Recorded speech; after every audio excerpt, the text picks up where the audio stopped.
Mac, don't let him drug you. You're like, remember how we told you you're like Jean Grey?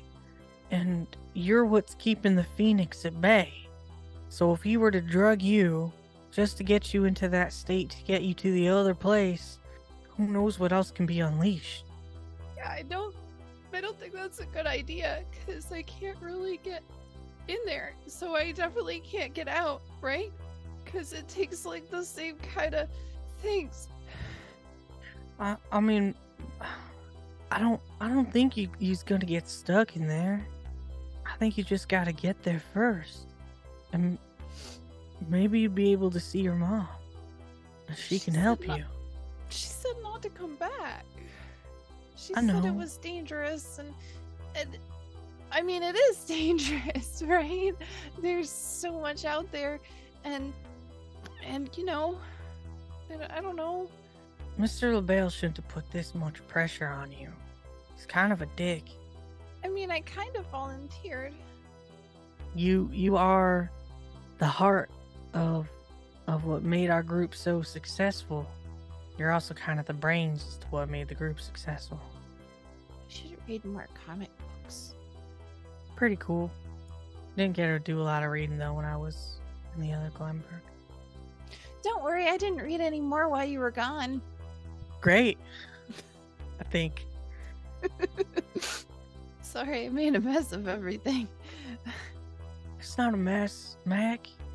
The mess was already made. They're just using us to clean it up. Yeah.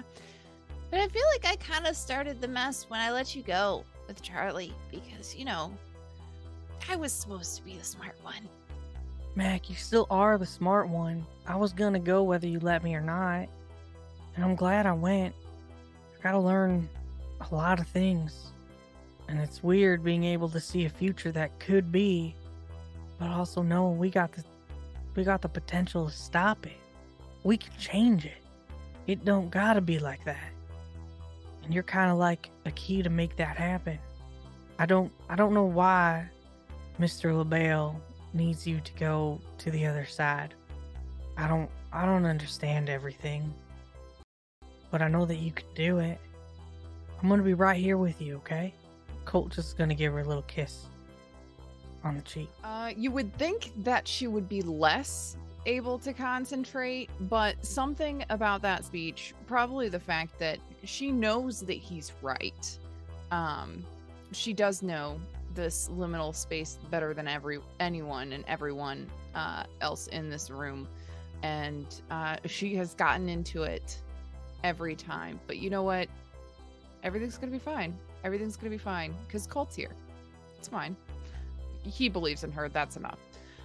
So she takes those steadying breaths and closes her eyes, and she just focuses and becomes extremely still, like almost statue-like in the chair, eyes closed. The only movement is her chest moving as she breathes very, very rhythmically. What happened? She went where you needed her to go.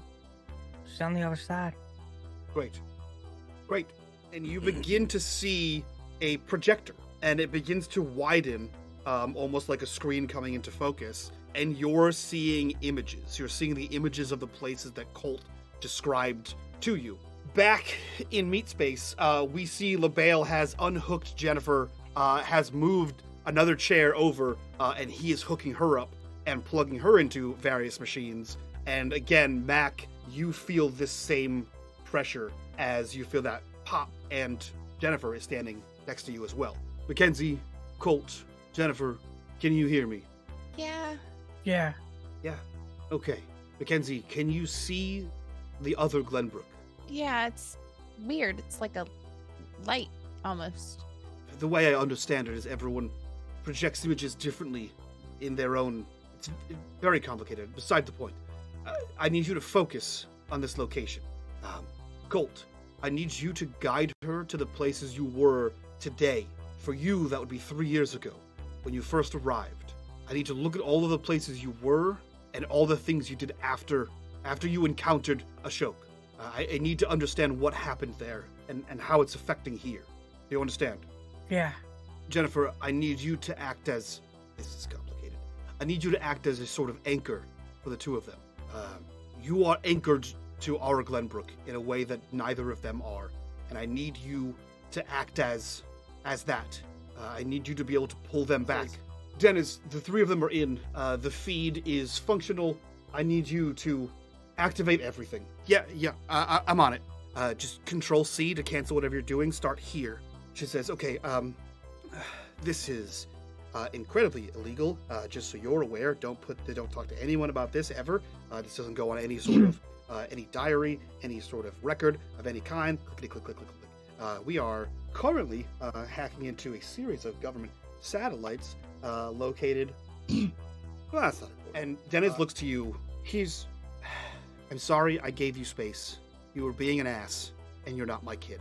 I thought it was a phase. Don't chew your tongue at me. I had my own shit going on.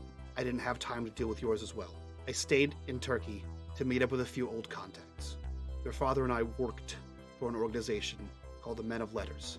It began in Europe in the 1700s. There's bases here, and we work against things like this. I don't mind being in this. I like this. Grew up with this. I don't really think anything else makes sense. Is the DNA thing why at the football game we were the ones that noticed everybody got really weird? What?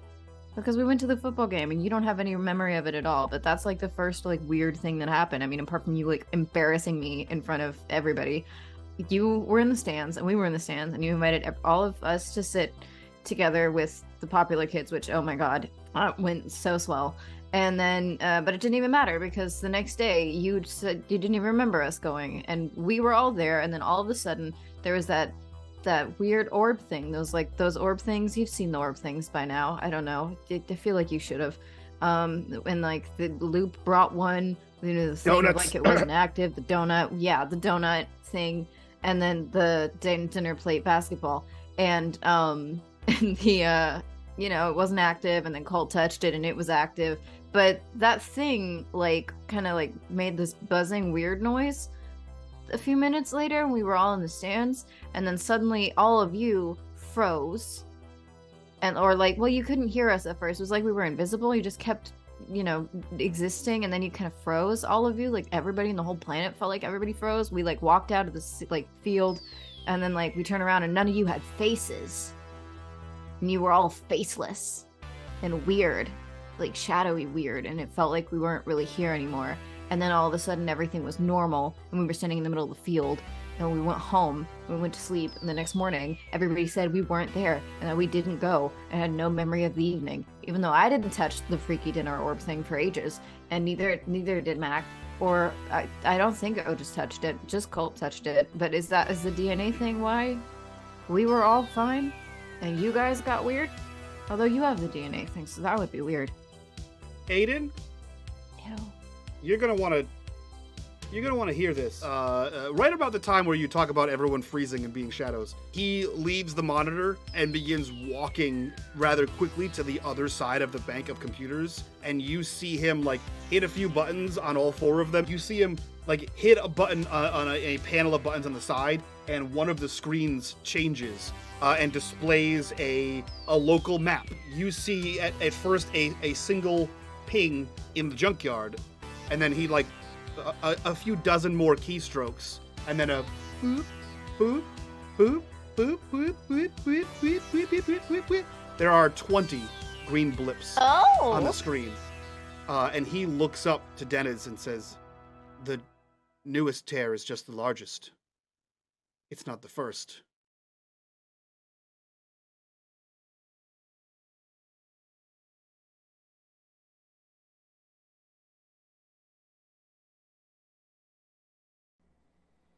Arise, minions, and welcome to unMadeGaming. We are here for an extended stream today.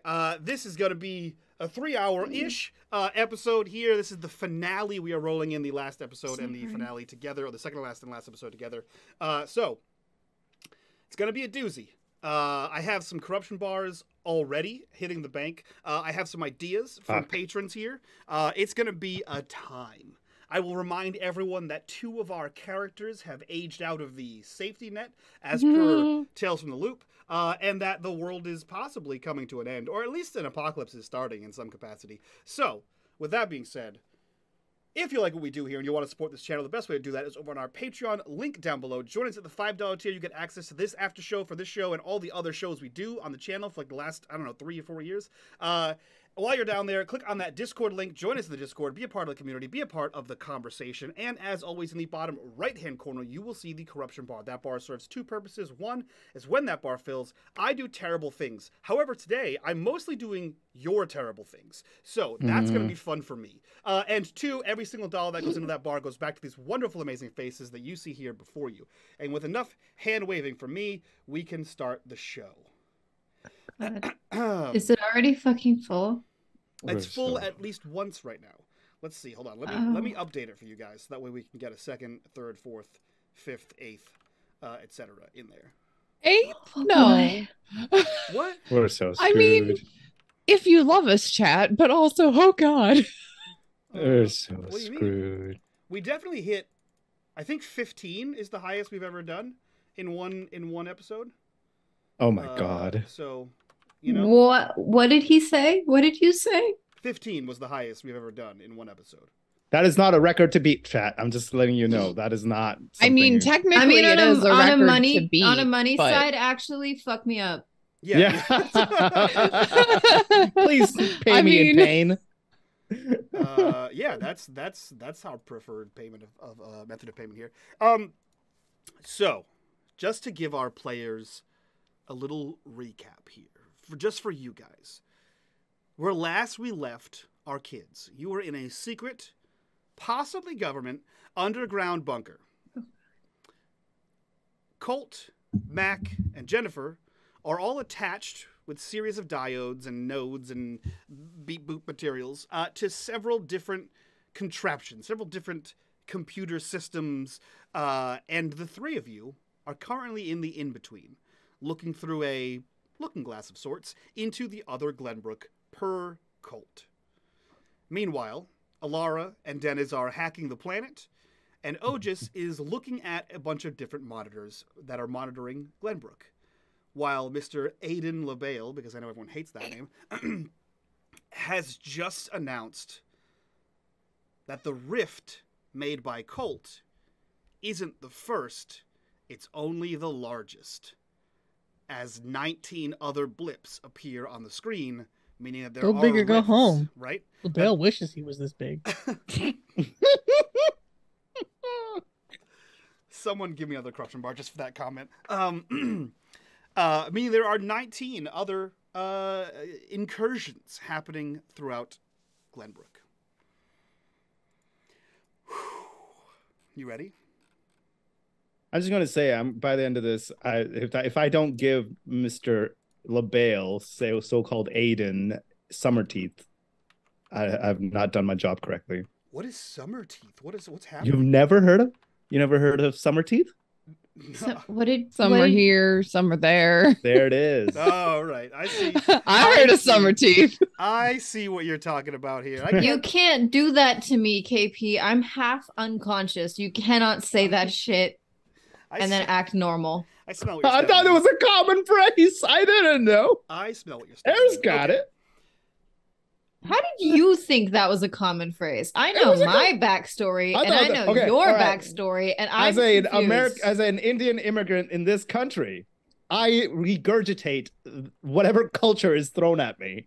This is the culture that was thrown at me, and I had assumed it was common culture. That is so wild because you've gotten like mugged in Paris in like such a chill way. Wow. That I didn't think you would know a phrase like that. Knowing that phrase is the ultimate in punishment. That's true. That's true. Wow. I thought I was hallucinating. In other news, I have created a monster. In other news, the in-between, this dark space, this liminal space between worlds, we see Mac, Colt, who hasn't changed his name in Zoom, and Jennifer, together, watching a beam of light cast from nowhere, depicting a home movie style version of the other Glenbrook, as narrated by Colt. The three of you are transfixed on the shifting light projection, playing out the day that Colt left. You see, in exaggerated speed, my volume is up. You see, in exaggerated speed, the events playing out as Colt arrives, as Colt wanders through a similar but very different Glenbrook. Similar signs, similar buildings, similar establishments, as he finds the altar Otis, the altar Mac, and the altar Alara. Mac, you get to see how cool you were in this other place, how cool Colt depicted you as. All of this through the rose-colored glasses of Colt. Colt, you were told to act as a guide. And that was the last message you heard from LaBelle. That's the last message any of you have heard. It has been dead silent. You could hear a pin drop. What are you guiding, Colt? What are you doing? Colt is I mean, he's gonna be there with Mac and just try to get them to where they need to be.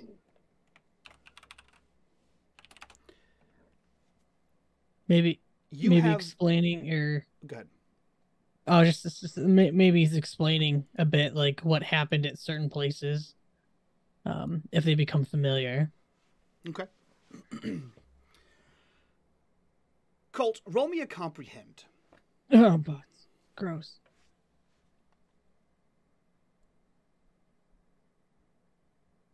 Oh, success. Bitch. One success. Okay, great.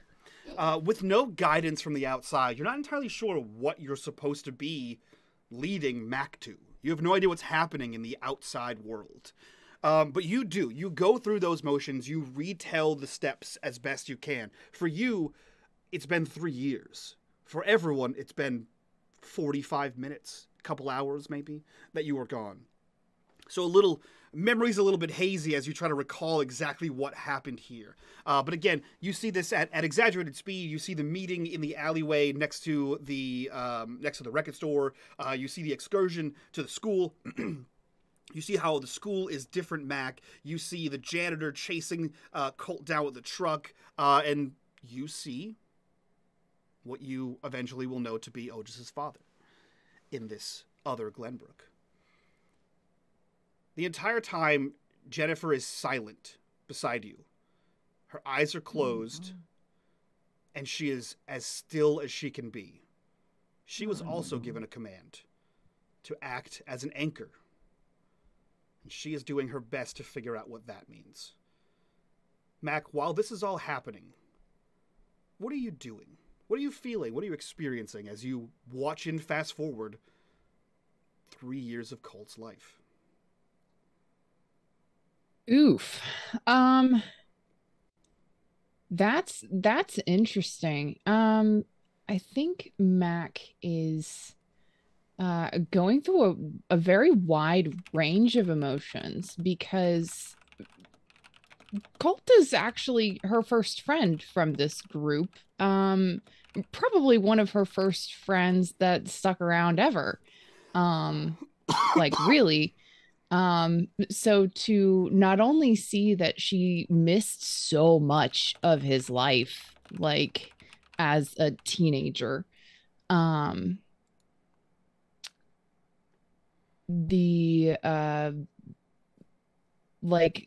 a little sadness because she wasn't there, like she wasn't there to help. Like this other Mac, I mean, she looks like me and she definitely talks kind of like me, but she's a little different and she does very different things.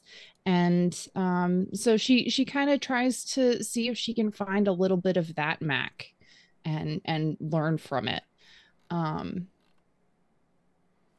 And she just kind of absorbs everything, seeing if she can, you know, connect to any of this. Maybe the whatever tether it is that makes Mac in this world is somehow connected to the Mac in this other Glenbrook, who is maybe even connected to another Mac in an entirely different dimension, because at this point, who the fuck knows? Anything's possible, right?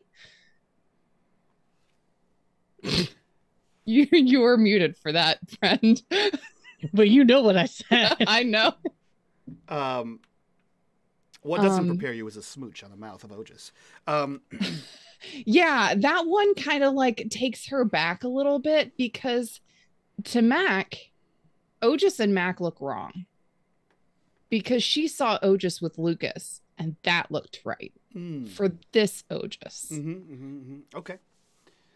But this Otis and that Otis are different Otises, and this Mac and that Mac are different Macs. So maybe those two work together, but to this Mac, it looks wrong. That's fair. Mac, you also were given incredibly vague instructions, followed by no instructions at all. It was for you to get there, find the other Glenbrook, and that was essentially it. So as you tune in, essentially, like a radio, to whatever Colt is saying, as Jennifer does whatever her best version of anchoring you to this reality is, you mostly just concentrate and watch this home movie play. However, unbeknownst to Colt and Jennifer, you're not alone. As of very recently, you can feel it. You've been here before and you kind of know the almost like echolocation. You know the vibrations, you know the feeling, the frequency, whatever the word is. You know the feeling of your friends being here. You've grown to know like what each one of them feels like based on the seance. Something feels different. Something feels off. Something feels ominous and lurking. Having to maintain concentration on this projection, what do you do about this feeling?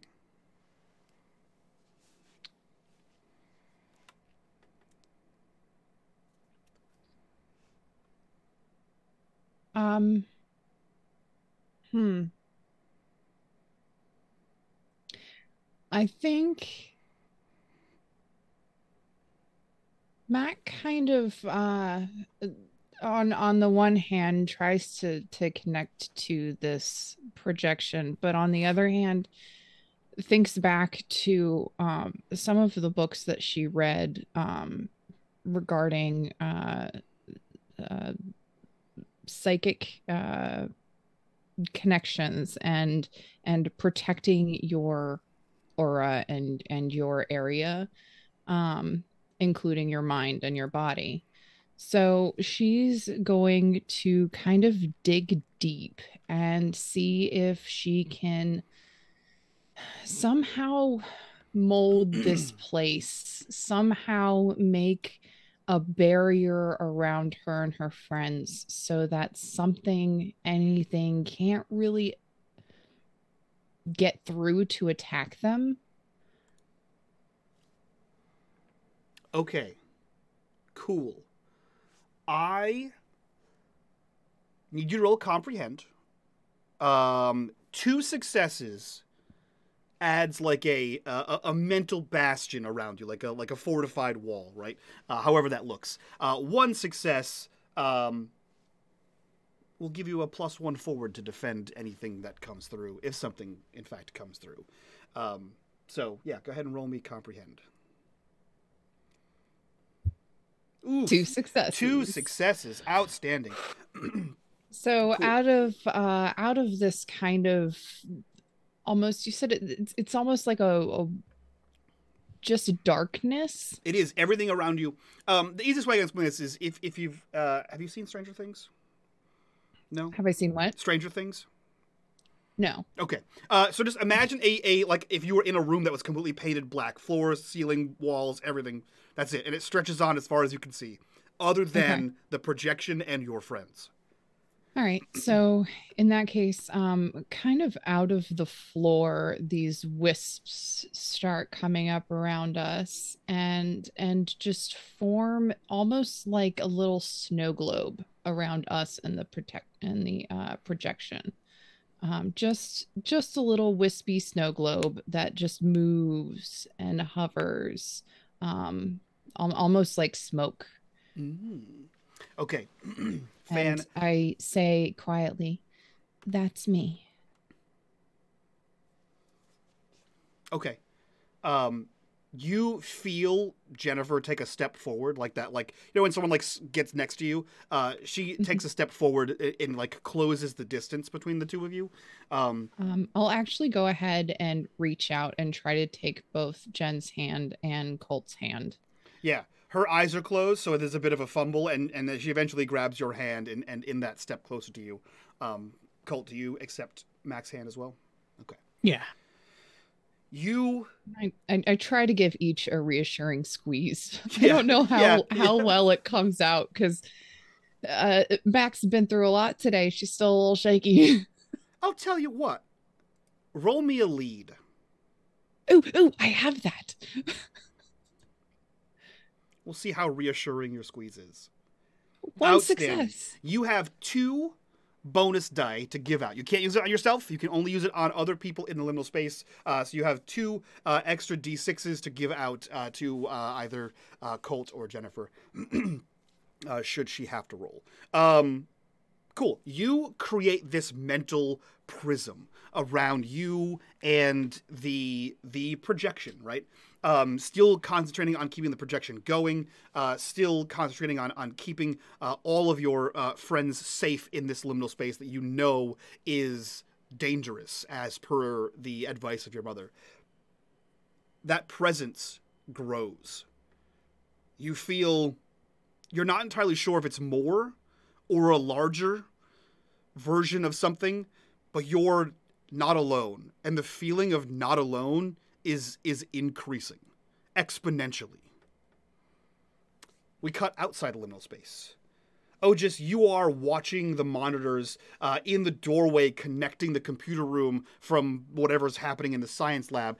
There is a tripod on wheels, essentially, with a pole holding a giant, like, bulletproof glass window pane. And you can see your brother in another world, talking to a different Otis, talking to a different Mac. You see the projection that Mac is creating inside the liminal space. You have no idea how. You have no frame of reference for this. However, you see what you know to be your brother talking to someone that's definitely not you. A very aggressive version of not you. Almost kicks his ass. You see a very nerdy, glassed Alara. You see Mac and all of her friends looking all punk rock. And you see Mac plan a smooch on you. Very, very awkward. If anybody were to have looked at Otis as this playthrough was happening, it in of itself would have been a funny little montage of as he sees his altered self try to kick his brother's ass. You'll see him getting angry and about to wanting to kick his ass. When it gets to seeing nerdy Alara, you just see Otis start cackling, going, oh my god! And then as soon as he sees the kiss, the laughter cuts off halfway through. He's like, and just kind of like taken aback, completely taken aback, and he's like, "What the hell?" But then he like quickly like adjusts himself, and then he goes, and then you see him occasionally look at that screen and then look back. At this point, does it end or like it continues?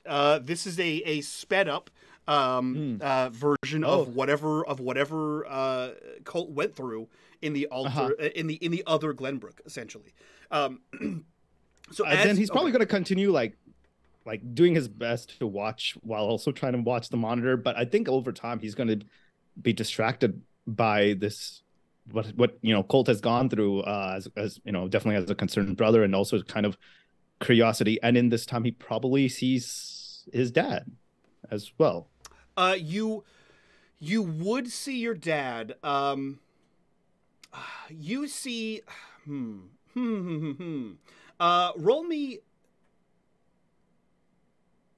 Roll me comprehend. Was he absent in Colt's life too in these 3 years? Is that what happened? No. Like roll an me absentee father? comprehend. So what you see, right, is you. So here's what happens. You have a memory of what your dad looked like years ago.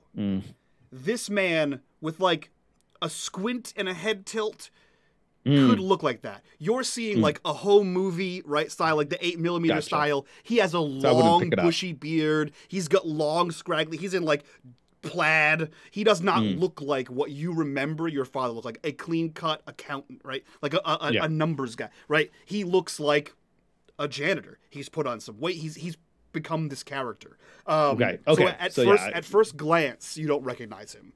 Got it. So you begin basically getting glued to this monitor. You kind of forego looking at the other monitors. You can hear the incessant tick tick tick typing coming from behind you, and perhaps you even get closer to the actual monitor, this window between worlds. And you blink, and something moves across the screen. You think. You're fairly certain, but not in what you're seeing, not Colt's life, it wasn't in the movie. It's as if the camera that is filming this projection, it's not the projection itself. There's space between the visual and the window, and something moved across it. You're fairly certain. You blink again, and another, just out of the corner of your eye, like a shadow moved. But you did anybody see that? The hell? You see, I kind of just smack the side of the TV for a second, just to kind of make sure it's not like broken or something. You tap it a couple times, it wobbles. It's basically on like a single leg stand. It wobbles back and forth. You hear some of the typing lessen, and LaBelle looks over and says, "Oh, what are you doing? It's very delicate." Oh, I don't know. I mean, okay, you told me it could be nothing, but you told me to report if I see something, anything weird at all. I saw something weird. What did you see? Listen, man, you told me to tell you if I see something weird. I'm not an expert in describing things. It was just off the corner of my eye. It just came in and out. I don't know. Maybe your TV's broken. It's absolutely not broken. He leaves the terminals and comes over. You see him not broken. You see him walk around behind it, and through this glass, you actually don't see him behind it. You only see the projection. But he starts like pulling at cables. You see him like reach around and like twist a diode, or he flicks a toggle. There's nothing wrong. Just keep watching it. And he heads into the other room. Otis, you see it again. God damn it. And again. And again.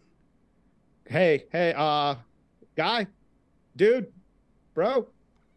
Yes. It's happening. It's happening. It's there it is. Oh my goodness. You see him plug something back in and he walks back around.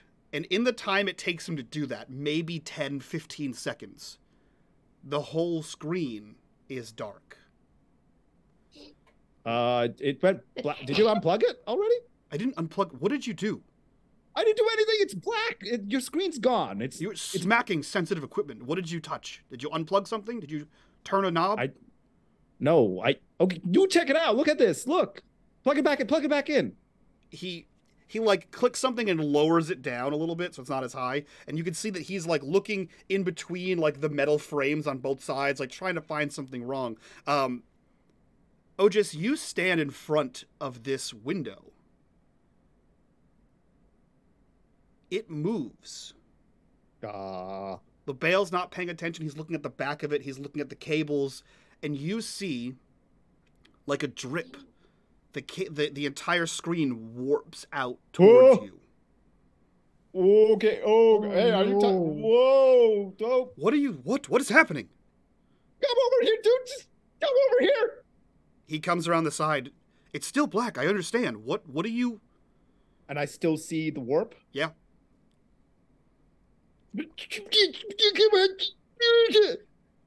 I don't know what that. Are you having a seizure, young man? What's happening? Finally, he's actually having one.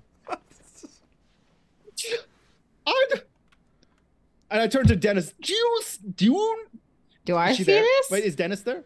Dennis is Or there. is She's on the opposite side with and Alara's Alara. there, right? Yes. Red. You couldn't do this when I was pretending you were having a seizure? Is no one seeing this? No one Can is I seeing see this. it, by the way? You look over, and from your angle, it takes a second, but you look over, and the TV looks warped. Like it's Why like. is the TV warped? Did you hit it? Of course, he struck the sensitive instruments. I have no idea what you're talking about. It shouldn't be warped. It's 2 inches of. Hold up. Don't. Chill.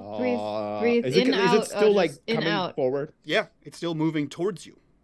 Hey, you know how you liked us because we see freaky things that apparently you can't see? Freaky thing. Freaky is freaky thing. I need you to use your words, please. Explain The what. screen I is don't know. It's warping dripping, towards dude. I don't know me. what to tell you. That it looks weird. Yes. It's not That's exactly matching what I'm saying. reality. Just you see this like blob, Oh, just like don't this touch it. this like tubular blob coming out towards you. Ew, what? It's like when you shrink wrap with a vacuum, like when you're like vacuum sealing a bag, it all together, and what was this like tubular shaped like orb protruding from here, it is now shrink wrapped to a thin and frail forearm and clawed hand reaching out. I smack it. you. I smack Don't. it. I smack it with my. I smack it with. The hockey stick. Outstanding.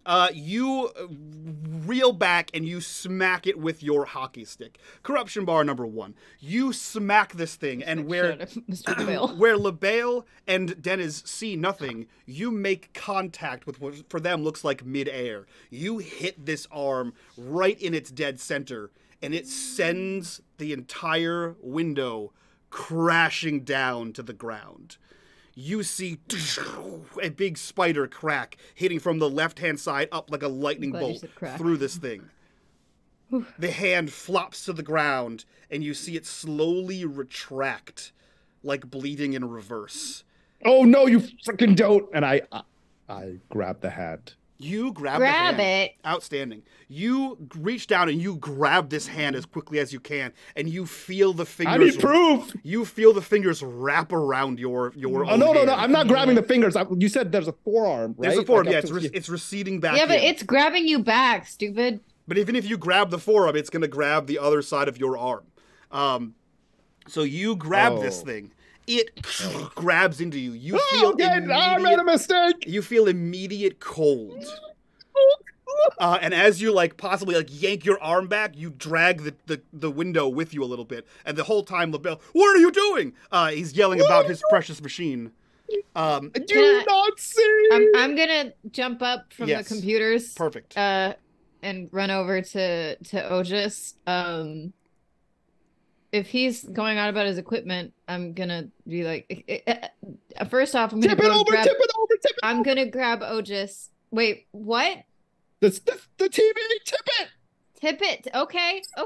I tip it over. It Face is down. Is that what you want? Face down. I guess. Okay. So you from the back tip this thing over face down. It collapses on the arm. The arm is still holding Otis. Oh. Get it off. I don't know how to get it off. I don't know how to get it off. Okay, there's an invisible weird thing distorted that came out of that window screen, and it's grabbing Otis, and it's not letting go. I grab my purse and I smack it. Great. Get it up. You grab your purse and smack this thing. It does not release its grip on Otis. However, you see LaBelle looking back and forth, trying his best to see whatever the hell is happening. And he starts to like twist knobs and unplug cables, hoping that like that will stop whatever's happening from happening. Meanwhile, in the liminal space, Mac, you see something move. You still have that presence of not alone, right? You still have that feeling. You're the only one who has felt it thus far. You do feel like almost like a current, like the liminal space has taken on this strange, like aquatic style. Like you can feel like it moving back and forth, like moving around you, not getting through your crystalline snow globe, but you see something behind the projection move, like a shadow that isn't there in what Colt is describing. And then you see another one. And then you feel something in your mind. You feel a pressure. Not the pressure of when Colt and Jennifer popped in. Not that headache, that wrenching, but you feel like something has put like a hand on your head. And then another one. And then another one. And you feel this pressure all around you as if small things are being placed, like a cat, on your head.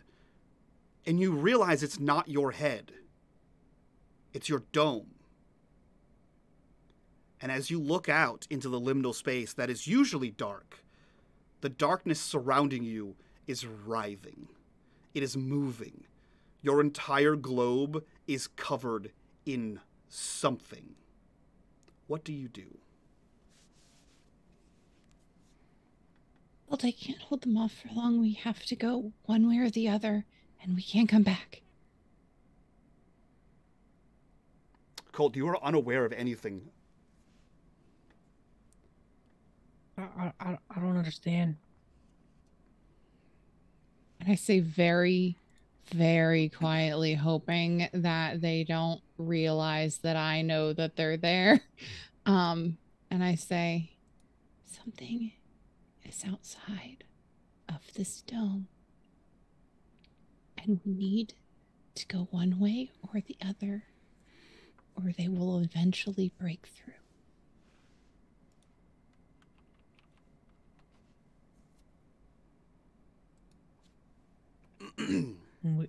we go back. Okay. We go back, Jen. You ready? Something's wrong. What's wrong? I don't... something feels wrong. Something... I don't know how to explain this. I'm losing the feeling of connection.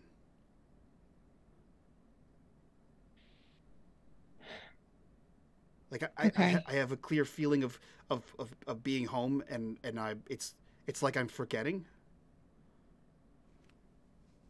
Okay, we're going home now. And I immediately drop all connection to the extra Glenbrook from my mind. I wipe it completely, and I think about the home that I know, the place that I know so well that I could tell you every crack in the sidewalk. I know this place better than I know my own mind. And I try to go home. Roll me comprehend. And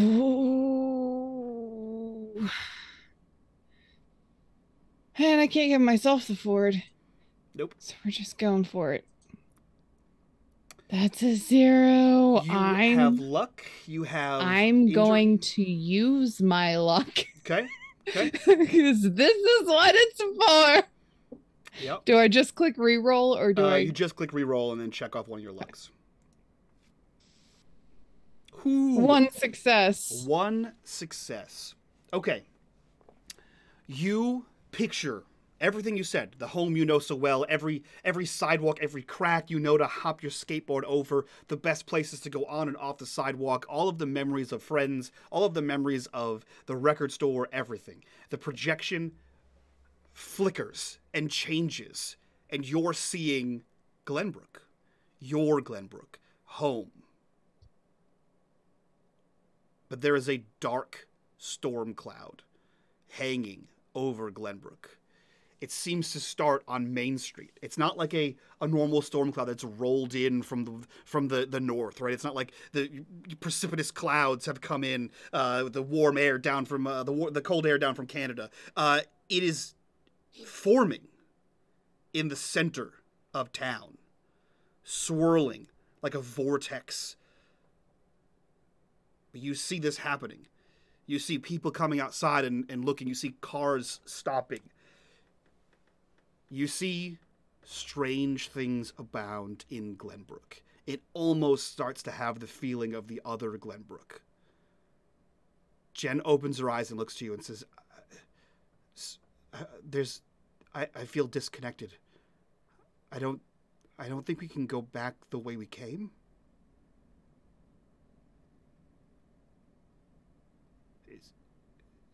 Does that make sense? No. Is there another way out?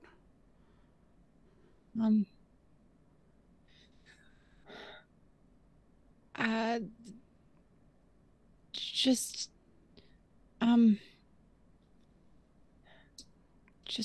I don't know how to describe it. I just feel back into myself. I force my connection to my body and my spirit and my mind and make them all one. Okay. Like in the van. Yeah, just like in the van. You find the essence of your body and you hold on to that. Okay. Okay.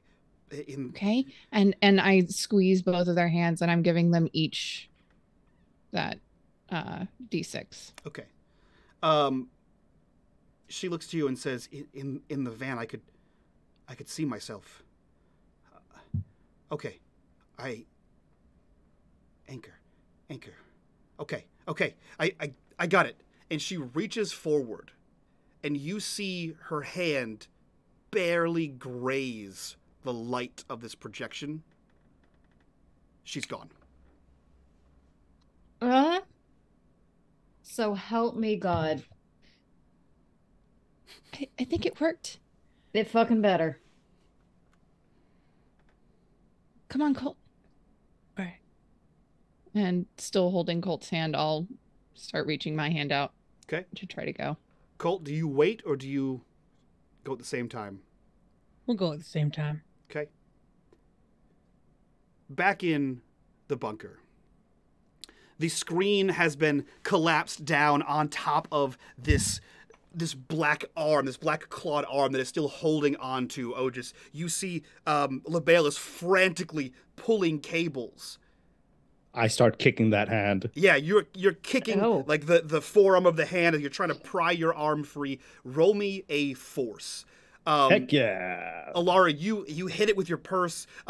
You can still hear the tick-tack-tick of whatever Dennis is doing. One success. Perfect. You have a question? Sorry. Yes. Yes, I have my hockey stick. Can I? Yeah. Is that a one-time use? It is not a one-time use. Okay. You can go ahead and use that. Yay, +2. Okay. Okay. Fantastic. Alara, you hear the tic-tac typing of Dennis behind you, still frantically trying to align whatever satellites she was trying to do with you. Yeah, my bad.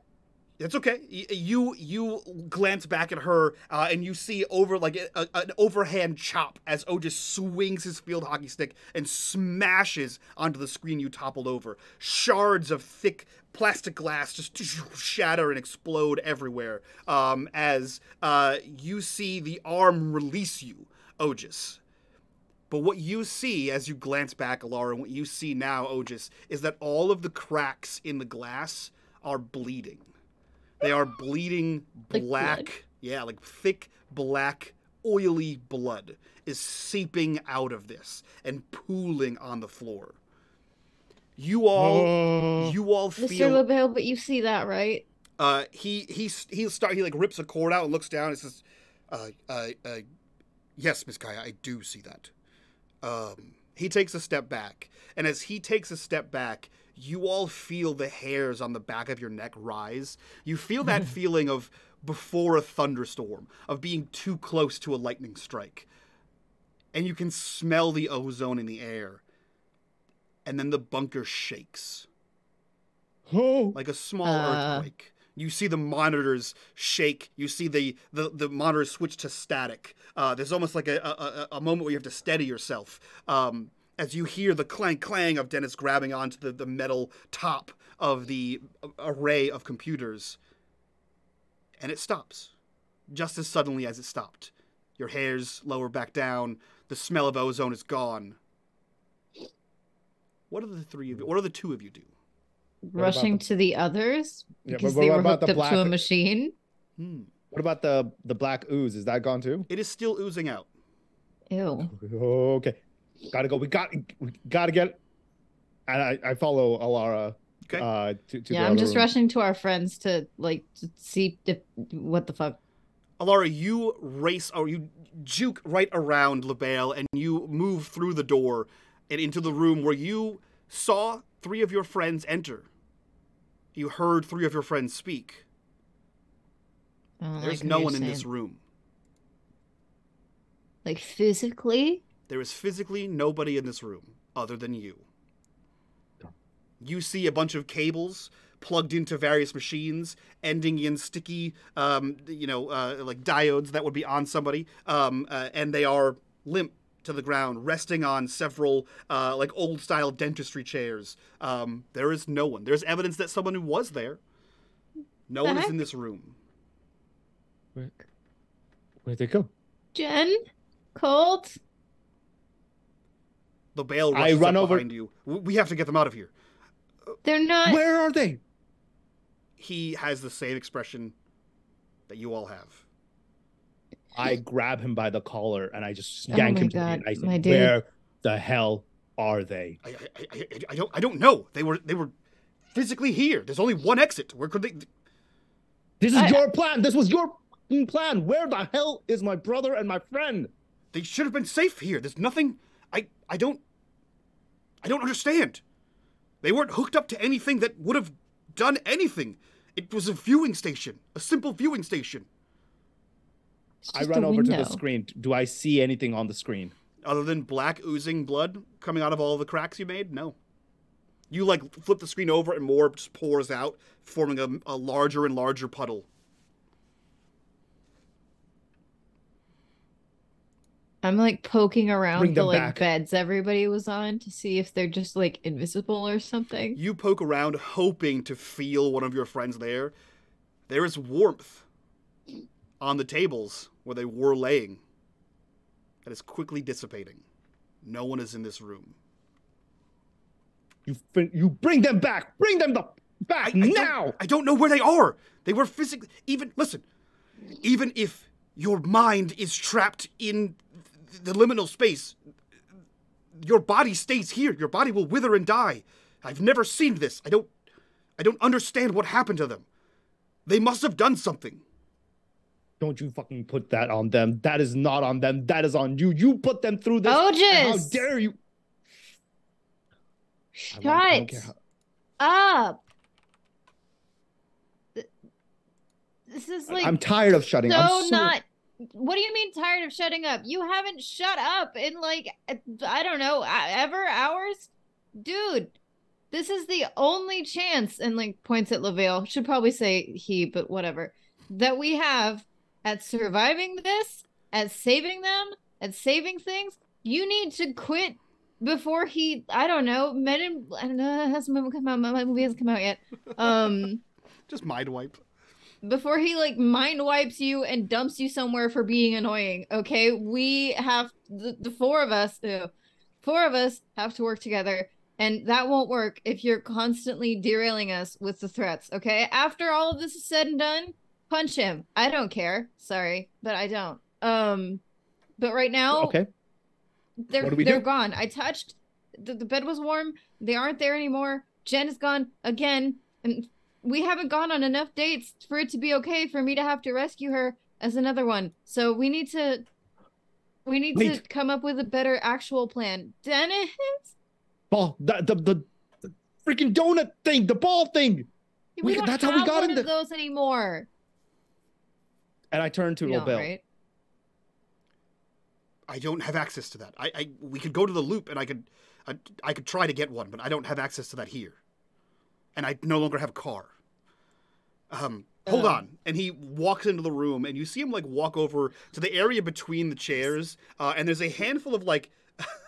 It's a handful of like CBS receipts, like the long like ticker tape of paper coming out of one of the machines, and he starts like going hand over hand trying to like read whatever the data that he understands is coming out of this is, and okay, this is what I know. The data I'm seeing here is not congruent with what would happen if someone's mind became trapped here. It emits a different signal. This signal stops. My best assumption is that they're no longer in the liminal space. Where are they? I don't know that. I can't see. Wait. What? Wait. Colt said that he was made to mesh with something so that he could jump between dimensions, and he did, right? That's what he did. That's why he's older now. Do you think because they were all connected together that they tried to go somewhere or do something and they jumped again somewhere else? I hate to say this, but honestly, your guess is as good as mine. The problem is I can't find out where they jumped. No, I mean everything's staticky and weird. Are the computers at the loop on a different? Then I don't know. This Are bunker, they yes. on a different? Okay, so because in my head I was trying to figure out how much internet. There's no internet. Wait. I have an idea. Get out of the way. Oh, Mr. Trevady, move. And you see him quickly, like briskly walk by all of you, like shoulder bump, and he begins to move back over to the terminal. You can hear a loud printer coming from the room that you're in. Oh, Lord. What? Sorry, what? Nothing. I just said, "Oh Lord!" I remember the noise. So you're a loud printer coming through, and anyone that looks sees that it's a printout of the sonar map of the locations of the rifts. He starts typing, and the sonar map changes, and you can see that he's like furiously moving back again between 3 different terminals. Dennis stops and sort of looks at him.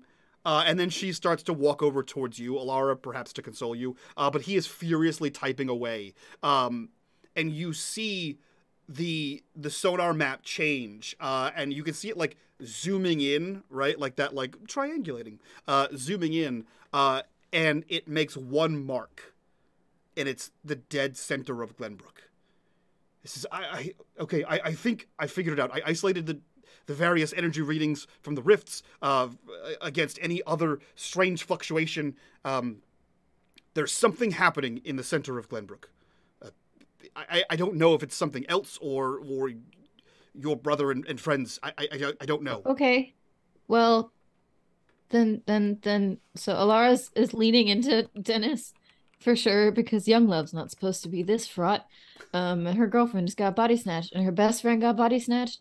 And the weirdly now older baby that she feels in charge of got body snatched, and she'll take the hugs. She's just kind of leaning in there, trying not to cry, and it's like, okay, well then we have to go to there. We have to go there like now, but we don't. I mean, can we? Where are we? Are we close? No, I mean, everything's close. It's in town. We're about 10 minutes out. Well, I guess we better start running. Sure. He looks to you and says, I cannot come with you. I understand that your need to... I understand familial ties. However, I have to close these rifts. If I don't know how bad it could get. I was hoping to get your assistance with this, but... Right. Here, and he runs back in there, moving a little bit faster this time. He grabs the large sheet off the plotter and rolls up a map of the rifts and like looks between the two of you and just hands it to you, Alara. Okay. Oh boy. Oh. I do apologize, but there's more I have to do, and I need your aunt's help. Okay. So You're leaving us. You're telling us to go by ourselves. well, we have to. I mean, you could stay here, but I doubt it. If I stop what I'm doing, the rifts could tear open and flood this world with incursions. I understand. I'm sorry. What did you just put in my hands? It's the map of the incursion points. Okay.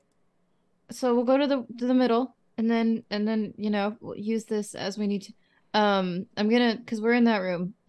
Mac has left her skateboard. Everyone's left everything that was not on their person. Indeed. I'm pretty sure Jen doesn't carry anything because I am the purse girlfriend, so yes. I probably have all of her crap in my purse. But which is useless. It's just stuff. I don't know what Colt would have had on him there, because I don't know what older Colt carries, but I know that there's the skateboard. And while Alara is not a proficient skateboarder, I'm sure you can't get past being best friends with Mac without having tried to stand on it a few times. Colt would have had his backpack of future bullshit. That is an Otis actual title. Yeah. Yeah, I grabbed that. I'll grab that. Purview. Okay. You see LaBelle. He like motions towards you, like in a stop motion. And you see him walk over to a filing cabinet. It's a filing cabinet with a big old lock on it. He spins it. Weapons. You see him twist it back, twist it forward again, twist it back one more time, and then it like crank knobs down. He pulls it out, and he grabs two strange devices. They look almost like a Texas Instruments calculator, except it has like it has like an antenna that sticks out of the top of it, and he like unplugs them from the inside of this drawer. He hits a few buttons, and you see the antenna like opens up like a T and starts like it spins once, and you see a bunch of lights happen and like boop, boop, boop, boop, boop, and the screen is like reading almost like a like a metronome. It's reading like a quarter sonome. Kind of like one of those the ones for radiation. Yeah, exactly. Yeah, like a Geiger counter, or like a Geiger counter. Yeah, or like an EKG, not an EKG meter. What do you call it? The spectrographs for seeing ghosts or whatever. EMF meter. Yeah. And he hands two of them activated to both of you. Okay. You listen. You won't be able to see the rifts, but this will let you know if you're in proximity. So okay, avoid good. it, right? Cool. And we have to here. Go and to he them. like pulls open another drawer and opens up. He unclips a walkie-talkie, and he turns the knob, like extends the antenna, and hands it to you, Otis. You got like a gun or something in there? I was gonna say we're in a secret bunker. You don't have something? I'm a scientist. You're useless. Okay. Scientists make weapons. Also, we have no evidence that guns work against these things.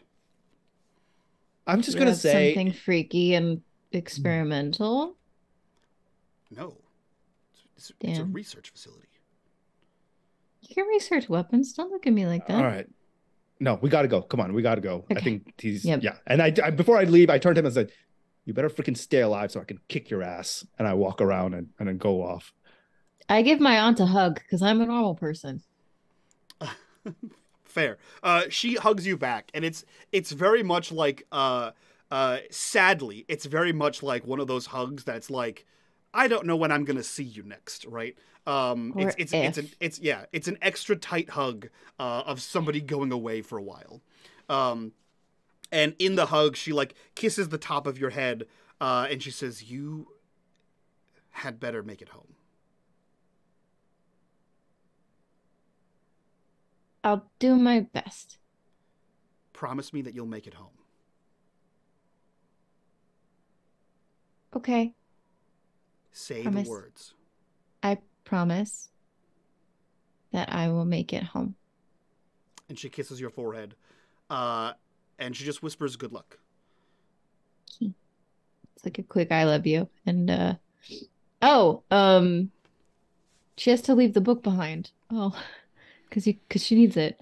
She doesn't need it. She wasn't using the book. She doesn't need it? I needed it? Okay, tight. Then she'll just make sure to snatch it, shove it in the bag again to make sure she has her item. Yeah. You grab the book. You grab your aunt's book because you had your own. Tight. But your aunt sees you grab it, and as you like head out of the door towards the car wreck, she kind of catches your eye and gives you a little wink.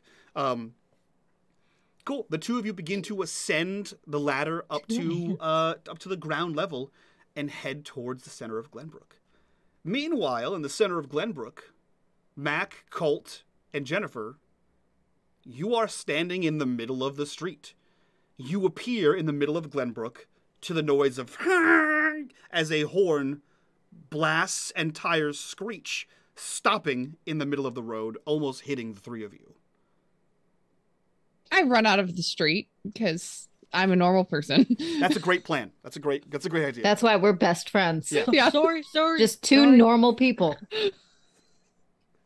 Colt Totally apologizes to the car, and Jennifer, who's still holding your hand, sort He of speaks car. Oh, actually, Jennifer's not holding your hand. She is Wait, already. Jennifer disappeared, right? She is already across the street, as she's like waving to the two of you as the car speeds into like your materializing bodies.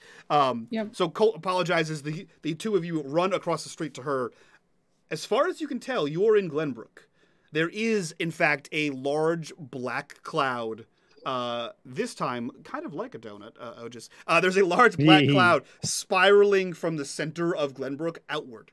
It is continuing to grow larger and larger, like a snake uncoiling or coiling around Glenbrook.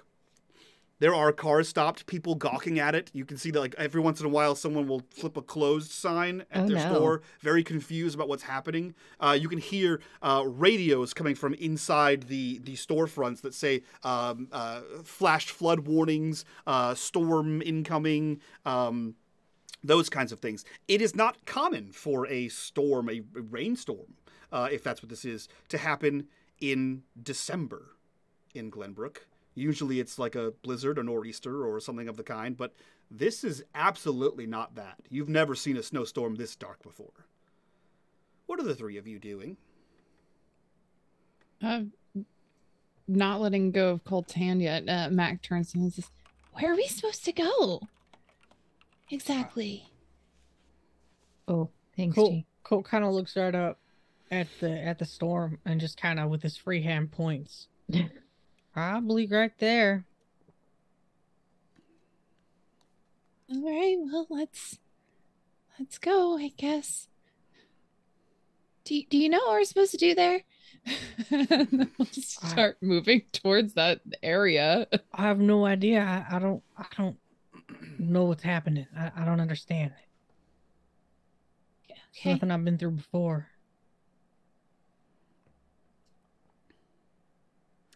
All right, well, then just kind of go towards the middle of the storm. And Yeah, I think they just see head Okay. that way. Both of you, your plus 1d6 forward continues for Mac's leadership.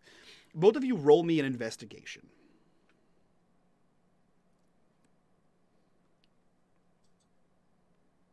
Not good. None for me. Nope. Okay, you can, if you so choose, use luck, use pride, take an injury. You know what? Yeah, just to clarify, do I lose my luck from aging up? Oh. So the way I'm doing aging up is you will have your luck because you haven't used it. Once you use it, it is gone, and your maximum luck can only be whatever the maximum luck is for your age. Cool. I will go ahead. I've got 4. I'm going to go ahead and use 1 right now. Okay. We'll do a reroll with a 1 success. Okay. The three of you, the two of you with Jennifer and Tail, begin heading towards the eye of the storm. Smart. Perhaps it is that sense you have from being in the other side, Colt. Perhaps it is that like forged warrior spirit you sort of were forced to have. But your ears pick out a sound you've heard before, and a sound that makes you uncomfortable. You hear the tick, tick, tick of a cane. And you know full well where LaBelle is. It's not here. And you look up, and you see a man striding towards you with a cane. Not at you, but just in the direction on this opposite sidewalk. Completely black. Gold eyes, black suit, black tie, black shirt. Smiling. A bright white flashy smile, as if this man doesn't have a care in the world, as he is strolling away from the direction in which you are going. What do you do, if anything? Okay. How have I encountered him before? I know who it is. Uh-huh.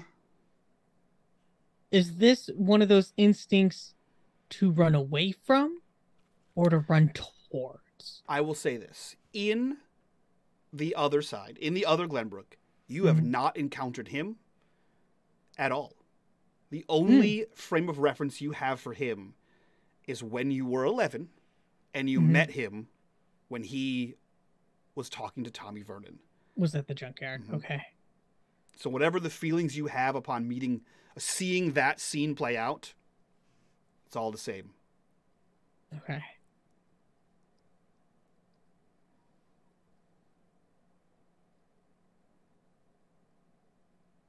Oh, Colt is so torn. Does he just send Mac and Jennifer to go to the center and go follow this demon? Oh, Mac. Mac. I need you and Jen to get to the center, okay? And where are you going? I need to go follow this guy. You remember the guy in all black We have to stick together. with the gold eyes? No, we can't split up. If you go, we all go. No.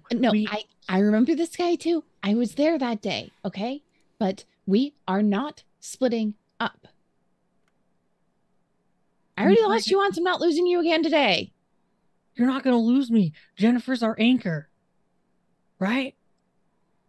Jen, if you stand between us, maybe, literally like an anchor, Mac, go towards the center. I'm going to go follow this guy, and we'll come back to Jen. No.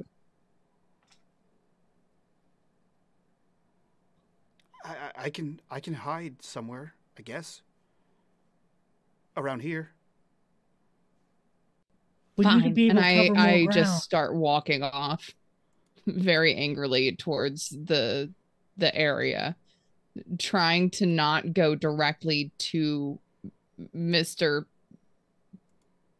Black, I guess is his name, right? That is his name. Trying not to go towards Mr. Black. Okay. Yeah, you're on opposite sides of the road. So he's walking on the right side of the road. You're walking the left-hand side of the road. And you'll be in the same direction because it's a straight line. But he hasn't noticed you or doesn't seem to care, either one. As you storm off, Jennifer looks down to Colt, or over to Colt, I guess, because it's a growth spurt. And she looks to you and says, "Look, kid, I don't understand how any of this," and she like motions to you, how any of this works. But I thought you were pretty cool, so don't die or get hurt or anything. Alara won't forgive me, even if you're a giant now. I don't think Alara would forgive any of us.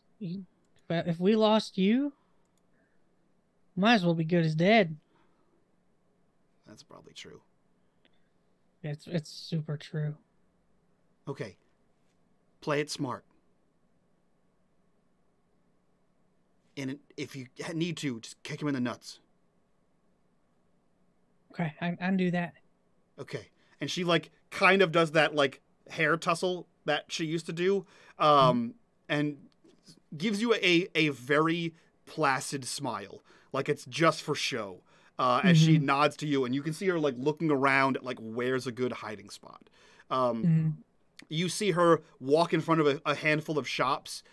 She looks up, and there's a building with recent roof repairs, and you can see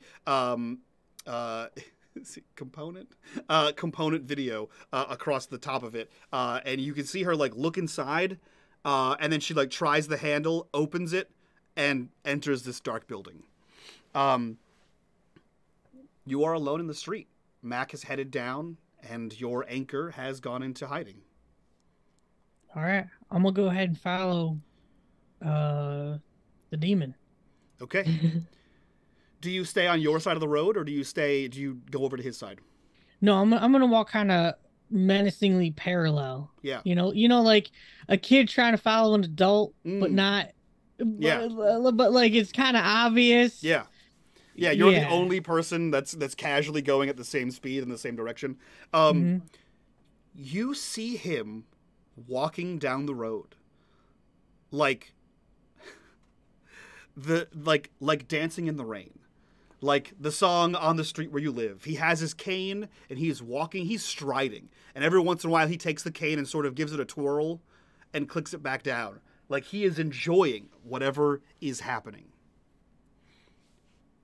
He looks over across the road. He looks around.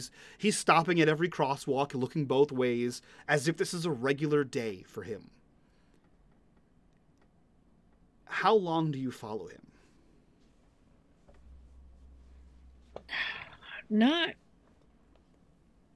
I mean, at least a couple blocks. Okay. Like if he's still just strolling, like he ain't got a care in the world. You see him stop at random times and places. He will like leave the sidewalk and head towards like the middle of the road, and you see him reach, like he like throws his like suit jacket aside a little bit, right? And he reaches in to an internal pocket. And you see him pull out a stopwatch. He clicks the thing, not a stopwatch, a pocket watch. He clicks the thing, it opens, and he like holds it out.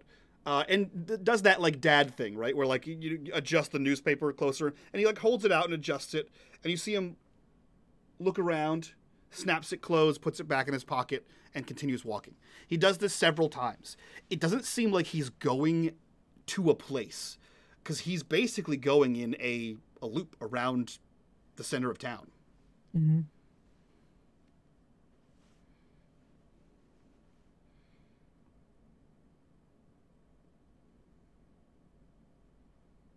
Excuse me, sir. You lost? He stops dead in his tracks, and he turns towards you. And again, everyone else just sees a sharp-dressed man, and you see this literally dark and sinister man. He turns towards you, and the gleaming white flash of teeth stretches just a little bit too far, a little bit too wide. And he notices you. And he walks across the street. He says, "Good afternoon. I'm sorry. I didn't quite hear you.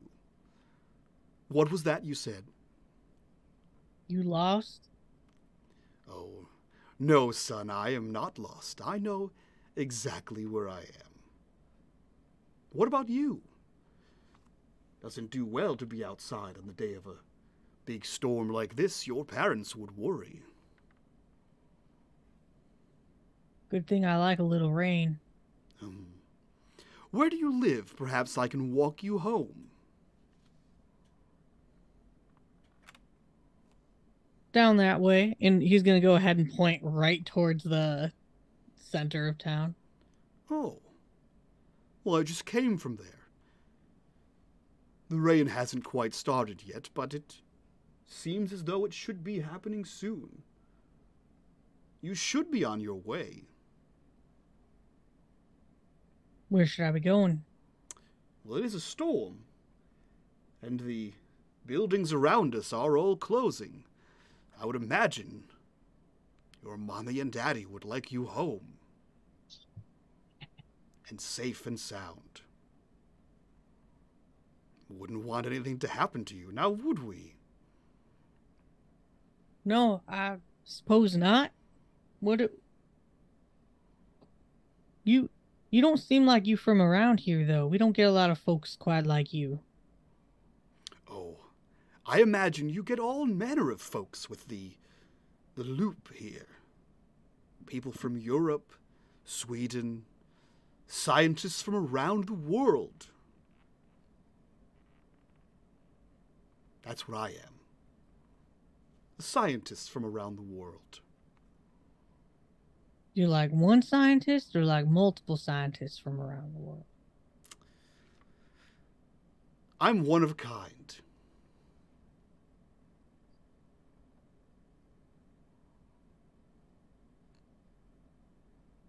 Well, I mean no offense, but I reckon you don't really belong here. And I reckon all this has got something to do with you. And why would you think that, Mr. Trivedi?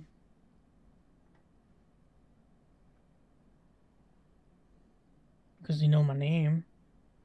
I know a great many things.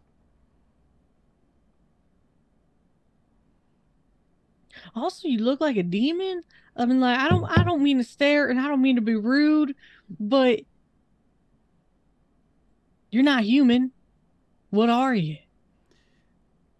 And you're not from here. I'm not. I know. I can smell it on you. Ew. Sorry.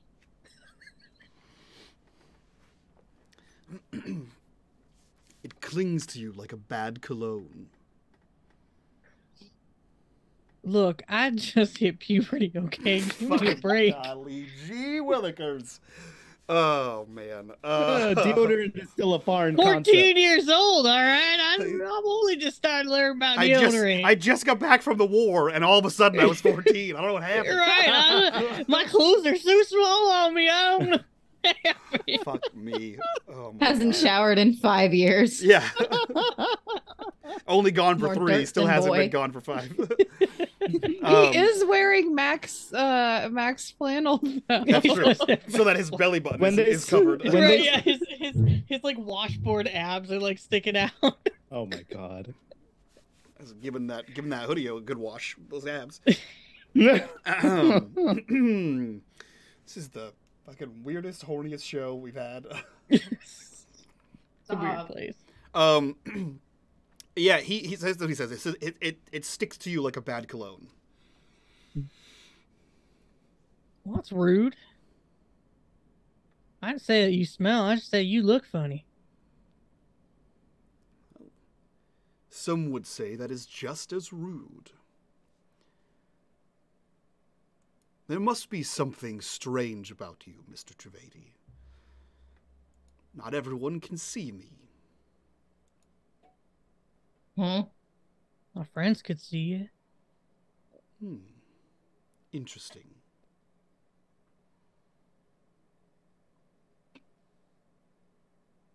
Your friends, like you, are they from What are you doing here? a different space? Oh, I'm just waiting for a couple of my friends. They should be here any minute. Colt's gonna take a step backwards. It's a good call. And then what? And then another step backwards. Mr. Trivedi, where are you going? We were having such a pleasant conversation. I'm not really a big conversator. More of a doer. And I got some stuff to do. Have a nice day. And he's gonna turn and just dart. head towards the center. Corruption bar number 2. Number 2, that's it? That is it. Oh, we're Corruption gonna bar. We are die. so Corruption bar number So 2 of effed. 4 so far.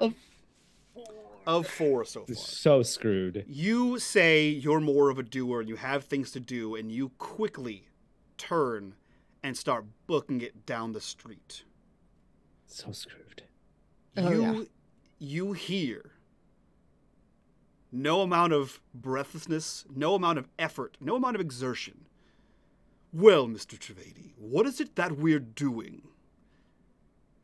And as you are running full tilt, striding right beside you, as if effortlessly, is Mr. Black. Oh, I hate that.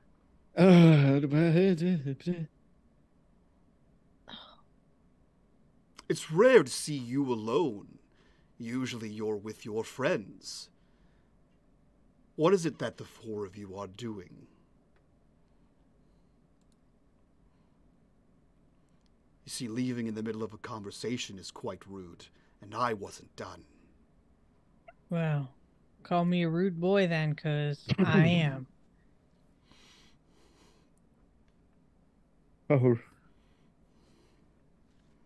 You're welcome. oh God. A young Rihanna takes notes. That's what I was. Look, man, we all need our umbrellas right now, okay? Ella.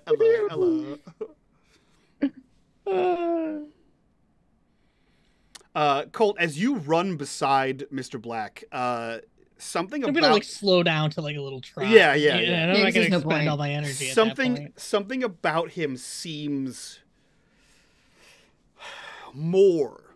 Something about him seems more wrong than usual. It's like when you go into like a place and you know the dimensions are off, like the room should be longer here, right? Something about him seems compacted. But you feel as though there is more of him than there should be. He seems I don't maybe like maybe that. slightly taller. Maybe slightly his arms are slightly longer, his legs are slightly longer. He seems angular in his features. Something that shifted when he took off after you. But he is just casually striding beside you, having a conversation. Well, he was leaving. As long as he's kind of following Colt right now towards the center, I think Colt is okay, feeling not comfortable, but okay with having a conversation. What were you building, Mr. Black? Where? I remember you was at the junkyard. No, son, what was I building where? I've built a great many things here in your little town. Which one are you referring to?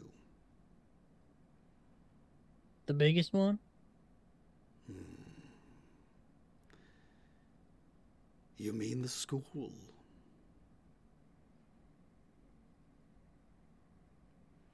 Yes, I do. Let's call it You don't. a temporal transistor. That's not a word. Do I know what that would be? Roll me comprehend. Fucking comprehend. Would be tinker? No, it's understanding, not building. Okay. Oh, I should have stacked more in mind. Oh. Nope. Okay. Nope. You know the word temporal means Right. time, roughly time related, and transistor is something used in electricity to something, to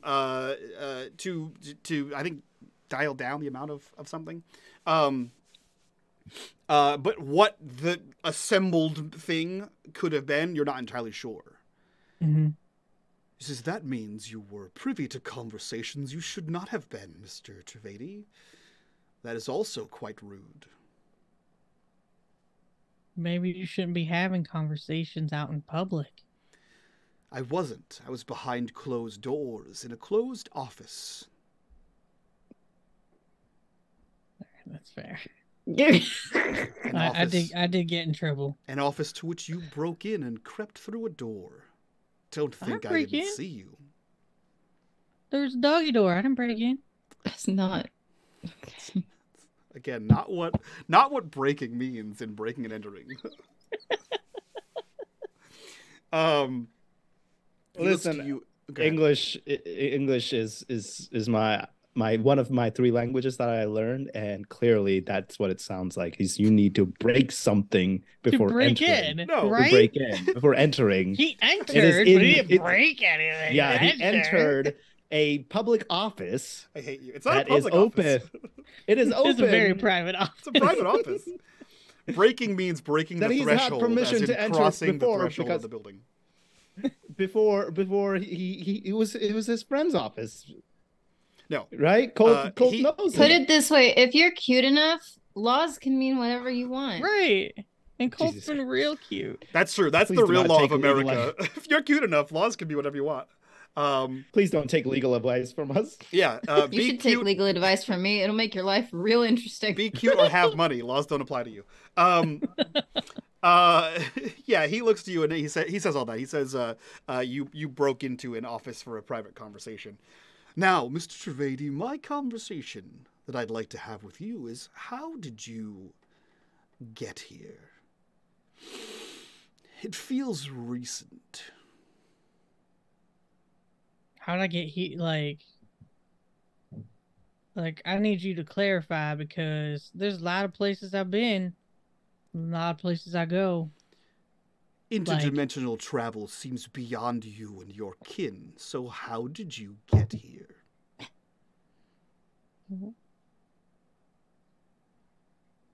I don't know. Interesting.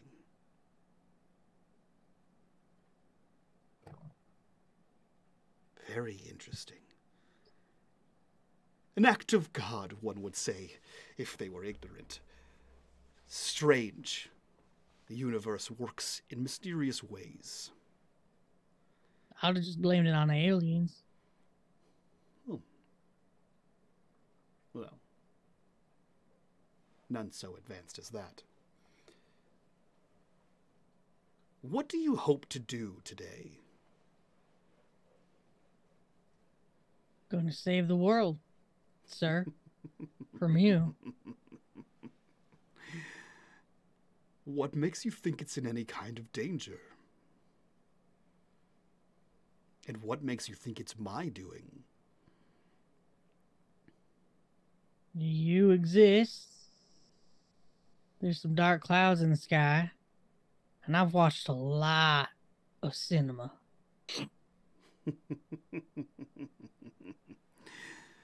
Too much of the silver screen will rot your brain, young man.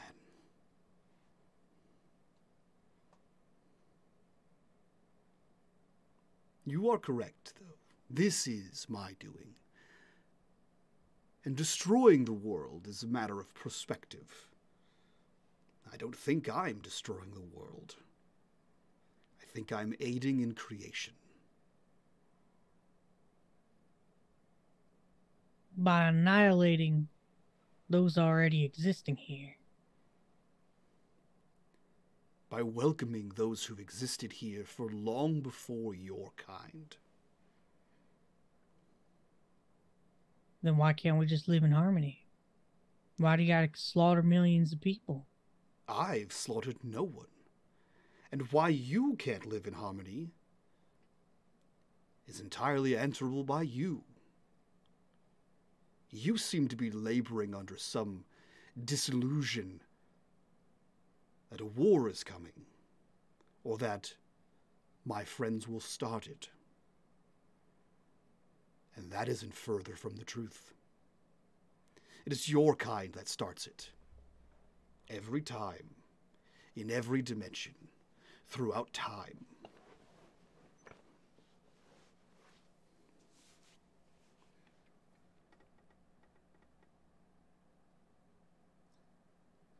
Colt takes a second to kind of just process that. And with what he's been through, I think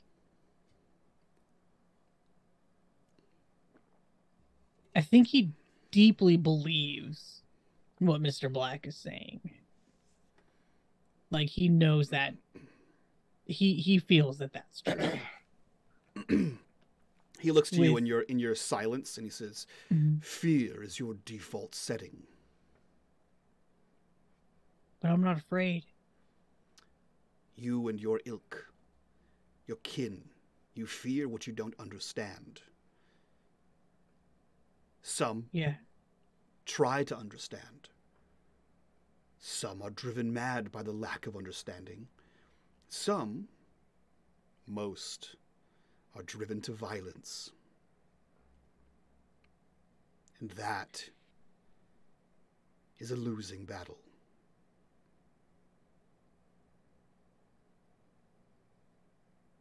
So if I may ask you, what are you doing? Why do you care?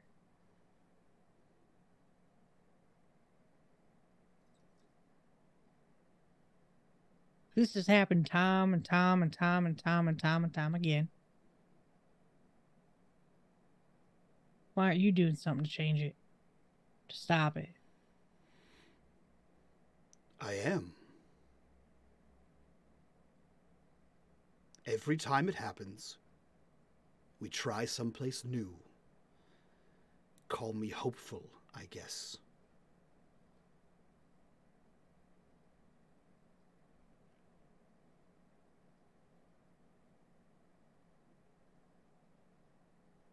What would... He's got to pick his words carefully. He's not the talking type. He's not a conversator. He's a doer. He's not a conversator. No, not at all.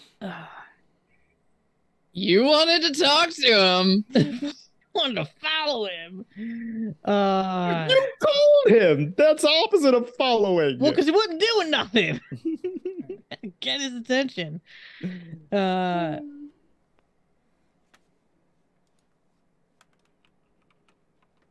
What?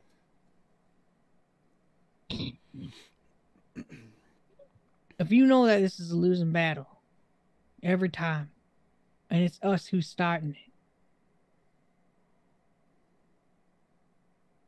what? Just change. Just because you're changing your place, don't mean that you're changing the outcome. If you keep doing it over and over and over again, isn't that the definition of insanity? You're not doing nothing over again. You're just perpetuating it. You letting it happen. Your definition of insanity and my definition of insanity vary greatly. And it is in that small-mindedness that you have. That is why you could never understand. It is not insanity to try and try again. Everywhere, every when, is different. A subtle change here. You've seen it. And, like, you can feel his eyes are on you. Mm-hmm. You've been somewhere else. It was different, wasn't it? The people, the places, the events were different. But the outcome was still the same. In every world across dimensions, the slightest change would result in a massive difference between here and there. One of millions must be as hopeful as I am. And if we have to burn through millions to find it, then that is what we do.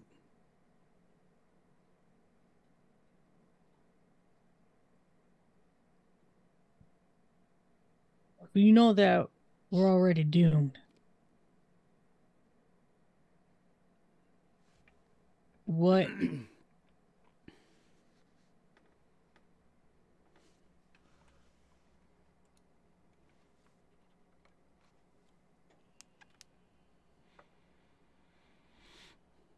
What would be... What method have folks from wherever already tried to stop you with?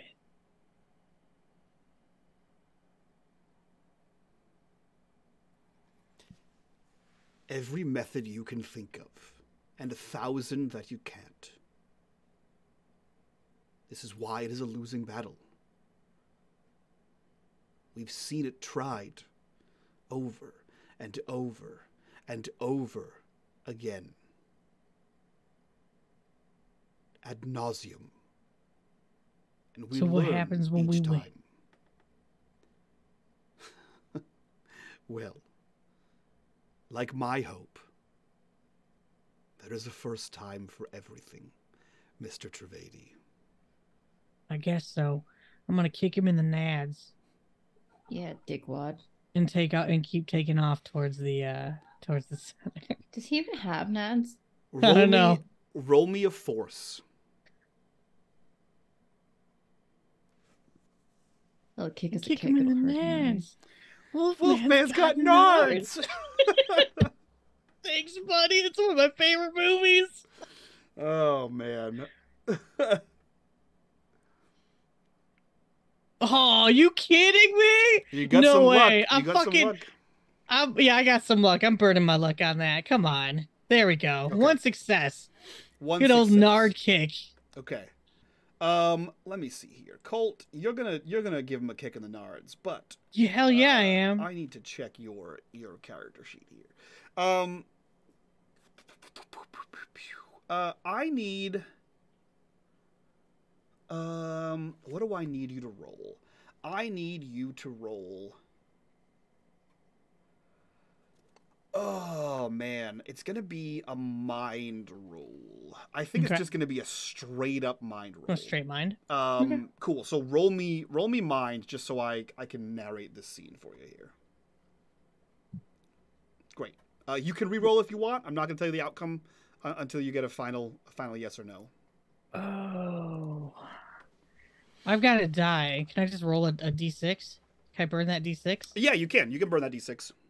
Let's burn that d6 first. Okay. Ah, fuck, balls. Okay. You can spend one more luck if you'd like. No. Okay. No. It's just no. Cool. No, I feel like I'm gonna need it later. Outstanding. Colt doesn't have to understand. Colt just has to get information to the people who can. Yeah. Cool. So describe what this dick kick looks like. Yeah. They say what they says. You know, it's like what, I don't remember what the fuck he just said. There's a first time for everything. Was the last. Yeah, there's a first time for everything. Like, yeah. I wonder if this still hurts the first time too. And just boom, just gives him a good old shin kick Outstanding. to the nads. You hear erupting from this cool, calm, and collected, sinister man, this roar as you kick him in the dick. And as you make contact, your dominant leg retreats back to the ground and you pivot on your heel to run away. But in that split second, you see a dramatic shift in Mr. Black. You see legs where you kicked him, and his entire upper body, from belt to where his head would be, erupts into a writhing black mass of what you can only describe as tentacles that sort of warp and fold in on each other and pull apart and writhe as they slowly recoil back around and form into a man. Because you failed your mind roll, you will check the conditions scared and exhausted as you run towards the center of town away from whatever the fuck that was. Holy. That was a bad time. Yeah, we're scared and scared and upset. exhausted. Oh, can't. Oh, and exhausted. Okay. I'll say upset. Upset works just as well. I don't think that fucking matter. I don't care. Well, if you want to use this for narrative, you take off, sweating as you run towards the center of town.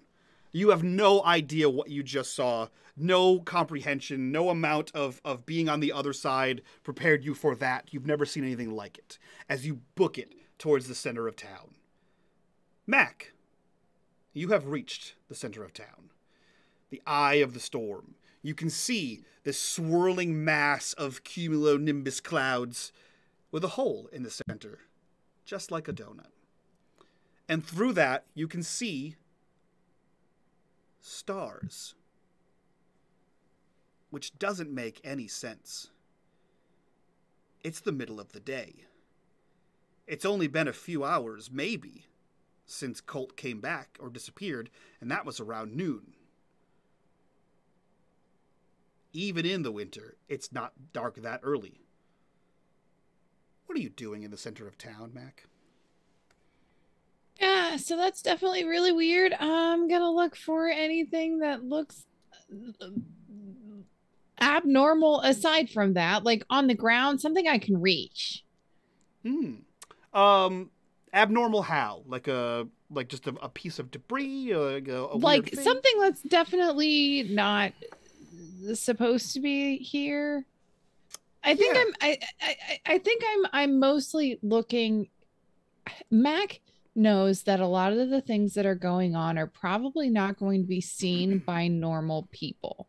So I think as she's at like after she like stomps off from Colt and Jen, she starts kind of focusing to try to like look through her third eye a little bit more and use that other her other senses a little bit more than her physical senses, because she gets the feeling that, you know, the physical is not really what's going on right now.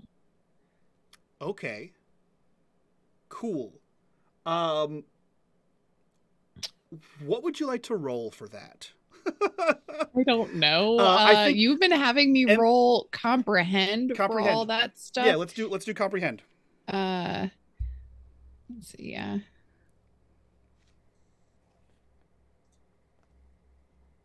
One success. One success. Okay, so you're trying to look with your sight, as it were.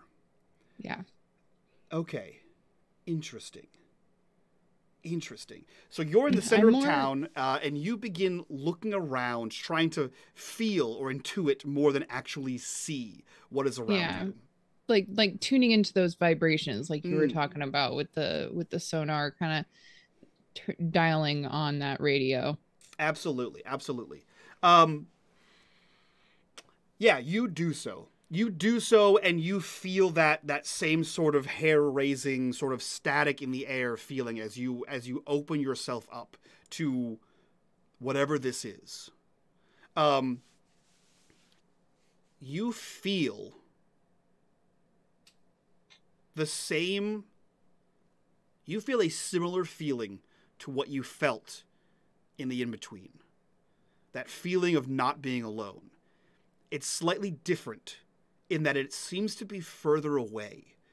You feel a sense of pressing or pushing, as if something is there, but trying to get in. Almost like the feeling of the things trying to break through your barrier, but even then, still further away. Whatever's happening, something's trying to get in. And it seems to be here that they're trying to get in. This seems to be a focal point. Okay.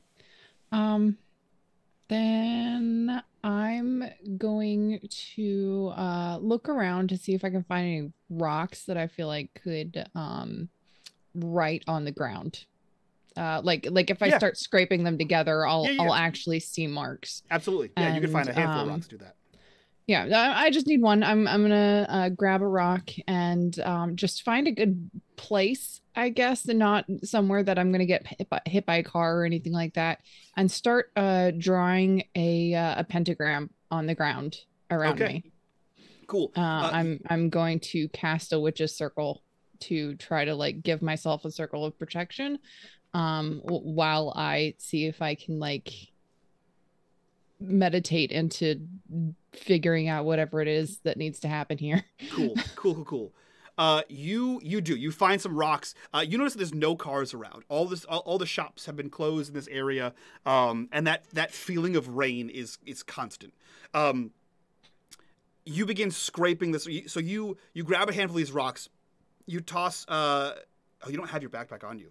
Nope, I don't have anything on me. That's why I was just like, I'm just finding a rock. So because you find a rock and you begin scraping into the ground, like carving back and forth these symbols, and you roll me. Let me see here. Roll me. It's got to be. Roll me empathy. Actually, I'm sorry. Roll me contact. contact. I don't have anything, but that should still roll hearts. So 1 success. Okay. You hear running coming towards you. It seems like sneakers, right? Like you've heard enough like kids running. You hear running coming in your direction. And you hear, hey, hey, hey. And before you look up, you know that voice. It's Jennifer Tao. My bro. Yeah. Oh no. Do you look up or do you continue carving in? I will look up. Jennifer Tao is running towards you. She has blue hair and brown eyes. Hmm? Hey, hey, hey! What the fuck is going on? What are you doing? Where is everybody? Hello?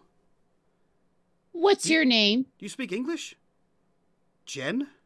The fuck kind of question? Where? What's happening? Do you know my name? No, why the hell would I know your name? Where are the people? Why are you doing chalk in the middle of the... There's a storm. What the hell's happening? You might want to go get under cover or something. What? That didn't answer literally any question. Well, do you know any witchcraft? The fuck? I'll take that as a no. You should probably go get somewhere safe. Like, sheltered. Do I get the feeling that this is the real Jennifer Tao or that something like... Roll me comprehend. You know that like weird nerd shit's not real, right? Like it's a fantasy book. Like witchcraft. The fuck does? 2 successes. That's the fist. If you've ever seen her before, exactly who she was in high school.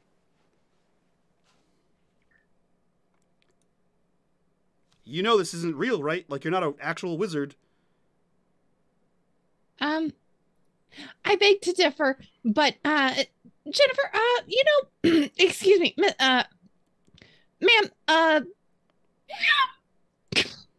you should really go. Did you have a date with Cherry? Like, what? Yeah. Ouch. Nope. Okay. You should what go like find a bathroom or somewhere and just stay there for like an hour, maybe more. How do you know? Who are you? How do you know that? Hi, I'm Mac. I've been in your school like this whole time, and there's a lot going on that it would probably take me way too long to tell you. And I really got to get this pentagram on the ground, okay? You see her like confused pick up a rock and just like start helping you. I'm sorry, what? She has no idea. She's just following the lines you're doing. She's got the spirit. She's got the spirit. What do you mean? Great. How do you...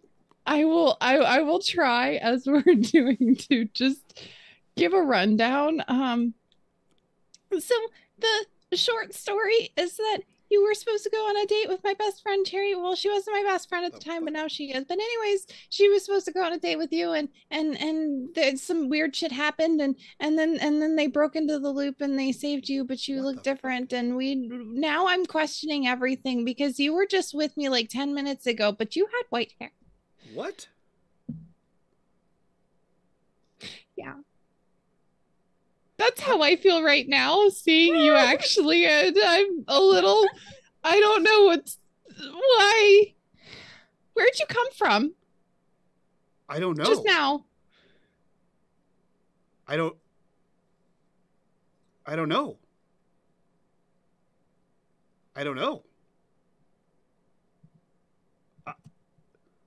I was in the junkyard, and then I was here.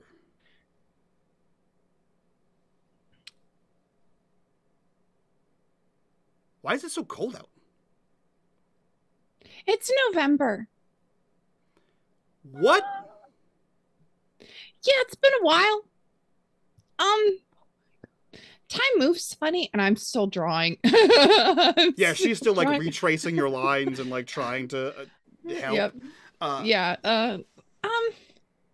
I'm actually really confused on why you're here because I thought you were already here. So I'm wondering if we've been walking around with an imposter gen, and if so, that really, I don't even know how to think about that.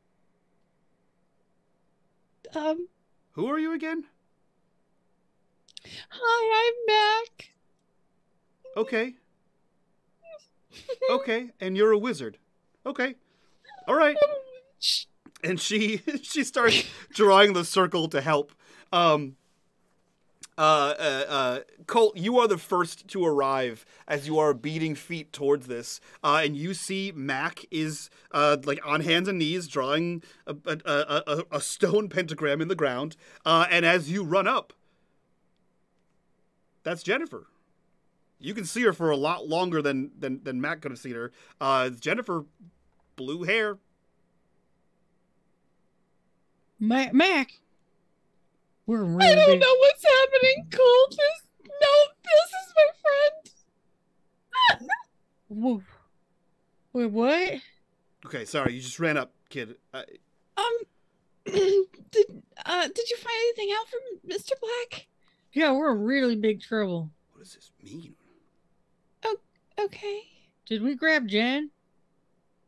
Yeah, I'm so Jen. this Jen just walked up and we just left the other Jen about like 5 minutes away or so. She was back over there. But this Jen doesn't remember anything except for that she was at the junkyard. And she didn't know me. And she was confused on how I knew that she was dating Cherry. Dating who? Alara? I haven't even gone on a date. Pain. Someone has been. All I know is pain. Okay. Yeah, so we saved someone from the loop, or Alara did. Someone from the loop who we thought was you. Okay. Like, now there's like two of some you. invasion of the body snatcher stuff. I'm so bad. I don't fucking Okay. know. Well, we'll figure that out later. There's a demon, a kraken, a big old octopus demon thing that's back there. Essentially, we've been doing this over and over and over again, and we start the war because, I mean, we're humans and we kind of always are the bad guys. That's like the whole point of some movies that are out there, is to stress the fact that we're not really good peoples, but also they're really, really bad, and they just keep slaughtering humans in every dimension possible. And we gotta stop this. Okay. Oh. Well, You're fucking high. What? No. That's what it is. You're both No. like cooked out of your mind. Are you fucking with me? No. She thinks she's a wizard, right? I'm a witch. They're different. She's a mutant. She's Jean Grey. That's so much worse. Okay, cool. All right. That makes a whole lot more sense. Yeah. Okay, cool. Okay, Cool. so if we're explaining this in X-Men terms, this is the Phoenix. Okay, little nerd dude, I don't understand your references. So Oh, you keep... Is it grass? Something stronger? what? Who'd you get it from? What? We both just look so confused because neither one of us has ever been offered drugs. As this confused trio happens, Please. Alara Has and Dare Otis started yet? Yeah, I think it Please. has. Alara and Otis, you are headed into town. You are headed up towards Main Street. The first thing We've you been notice, trying. Yeah. The first thing you notice is that all of the cars are either pulled to the side of the road. The stores are closed. Sometimes the door hangs open. This whole area is devoid of people. You run through town, seeing this. I'm on left and right. skateboard. That's right. You're on skateboard. Otis runs through town. Wobbling. You are I slowly swear to God, on I a feel skateboard. like she would probably be. I feel like she'd probably just be holding on to my coat as I'm running fast, sprinting, and then just like right there. No, it's definitely more comical than that. As I'm gonna smack the shit out of you. It's Alara doesn't know how to skateboard, so it's every foot is going. So it's like one foot's on, and she just constantly keeps like skating That with the sounds other foot and doesn't exhausting. actually Just stop run. to ride.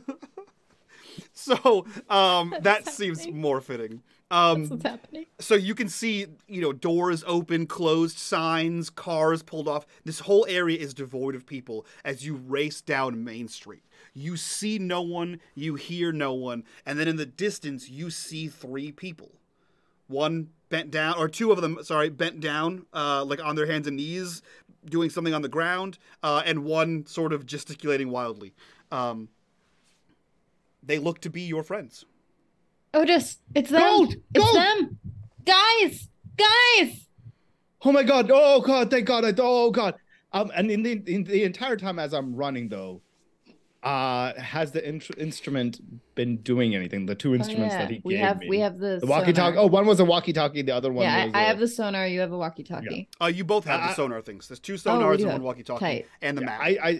I start yelling into the walkie-talkie. We found him! We found him! We found him! They're here! You get get back here. He doesn't. He's not sure what the hell you were supposed to do at that point. Are they safe? Are you safe? I get, and I just run over. We're still approaching. You run towards who you assume to be Mac and Colt and Jennifer, and it's at this point, Alara, that you notice Jennifer has blue hair. I was wondering actually if she would notice, because sometimes people cut their hair off and I don't notice it for like 3 days. You didn't notice it until you got pretty close. At first, okay. you just saw like the Jennifer, and you were like, hard eyes. Well, what happened is probably I launched myself off of the skateboard, and then as launching towards what I think is my girlfriend, I'm like, confusion. Yeah. There's definitely that Still like launched, though. that like jump stumble off the skateboard. The skateboard keeps going towards the circle as you start Yes. running, like arms out, towards Jennifer. And then as you like get in like 5 steps away from like hug range, you realize that it's shock blue hair and not white hair. And everything sort of slows down as you like stumble towards her in a very awkward movement. Babe? Huh? Did you have time to dye your hair? And it's gonna, no regard for personal space, because in my mind, we've been dating for months, so just immediate, like, in-face checking hair, as soon as checking you eyes. touch her head, she doinks you on the forehead. What the fuck are you doing? Ow, what the fuck? Don't curse at me. Don't touch me. Excuse me? Who the hell do you think you are? Alara, Laura, so this Jen doesn't first know couple about us fight. and all of the. We might have a problem. Where's the other Jen? Colt, go find Jen. What are you I'll be talking right about? back. She's right here. No, this The is a hell? different Jen, but also the same Jen. I take think off. this is the original Jen, and we might have picked up a copy Oh, somewhere. God damn it. By we, I mean you two in the loop. So my girlfriend, who I've been dating for, when was the first episode set? July? August. Yeah. Oh, fuck. Oh no, it was June. June, July, August, September, October, November. Who I've been dating for 6. That was embarrassing. I'm sorry. It's a high stress moment. You're fine. It's a high stress moment and I'm very tired. Who I've been dating for 6 months.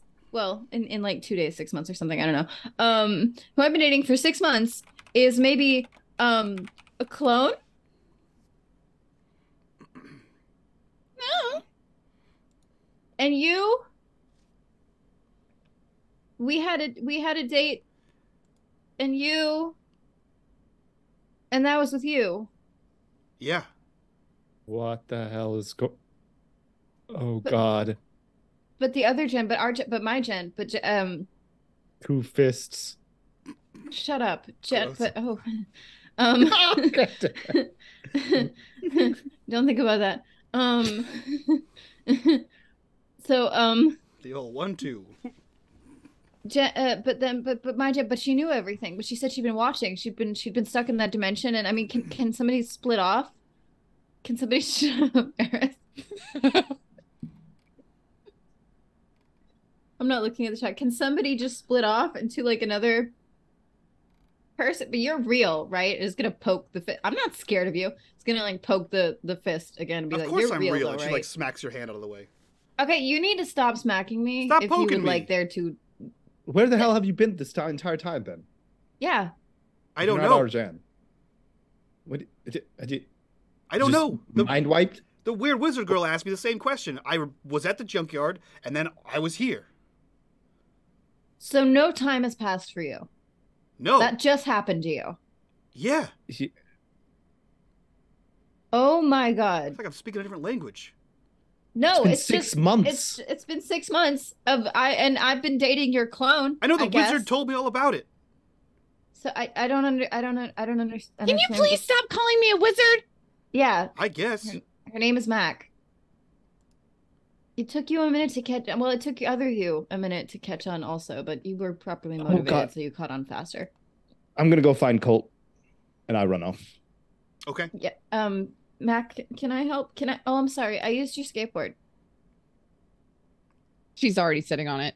Oh, cool. Still cool. drawing. It went It's off very as difficult. as you ran away. That's hard. We should do more lessons after this if we don't die. Mac, Yeah, you have I mean, access assuming to we your... still have a world to do it in, sure. Mac, you have access to your backpack again. Alara brought it with her. Yeah, I brought your stuff. I probably brought Jen's stuff, whatever it was, but now I don't know who to give it to. I imagine she had a backpack of things. Yeah. I start rummaging through my bag and pulling out like proper chalk and some stones and making my... You do that. You pull out different stones for witch circles. You pull out chalks, and as you rummage in there, you feel something that your brain doesn't quite identify at first. You know all the things you have in your bag, and this doesn't feel like a stone or a cassette tape or anything like that. And you kind of grab it. It feels like cylindrical, like one of your crystals. And you grab it and you pull out this plastic sword from Lucas. Oh, from the seance. Fucking warrior cat shit. Oh, right. And I put that right in the middle. Nerd. Outstanding. So you put that in the middle of this ritual circle.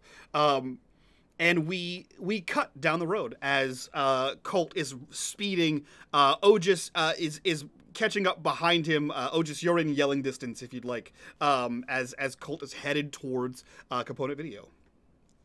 Okay. Go, wait up! Which yeah, that was the he's gotten second. That was the fast. next thing. Like, What? where the fuck What? was the original Jen? That's where we're trying to Yeah, find we're it. going to get the gen that we've been working with.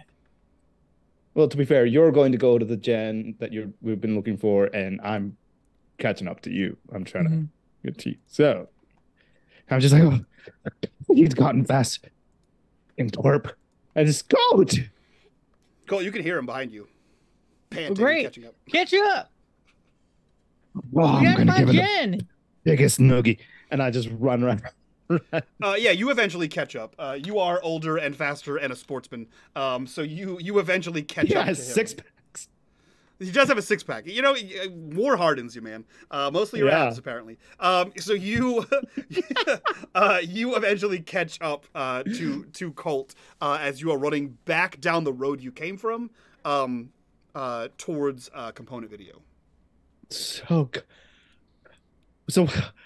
what's the plan? What are we looking for? All right, we just got to get Jen and bring Jen back. There's a lot of really messed up stuff going on right now. I don't fully understand. Mr. Black's here. Remember the guy who I said looked like a demon? Oh, And you didn't see that he looked like a demon, but he had a cane and he drives one of them cars that gnome yeah. can't remember the name of. The type Chrysler of car. LeBaron. The Chrysler LeBaron, thank you. Why do they all drive the Chrysler? I can't say it for some reason. Chrysler my dream car. LeBaron. Dumbass. That was KP. I know. Yeah, listen, man. You sent me. Yeah, You all sent me. I had full blame on all of you for sending me, knowing full well. But yeah, do we just? I mean, do we just start yelling Jen then? No, I know where she is. We just got to get there and get her back. It's right up the block, right? She went into that building I saw.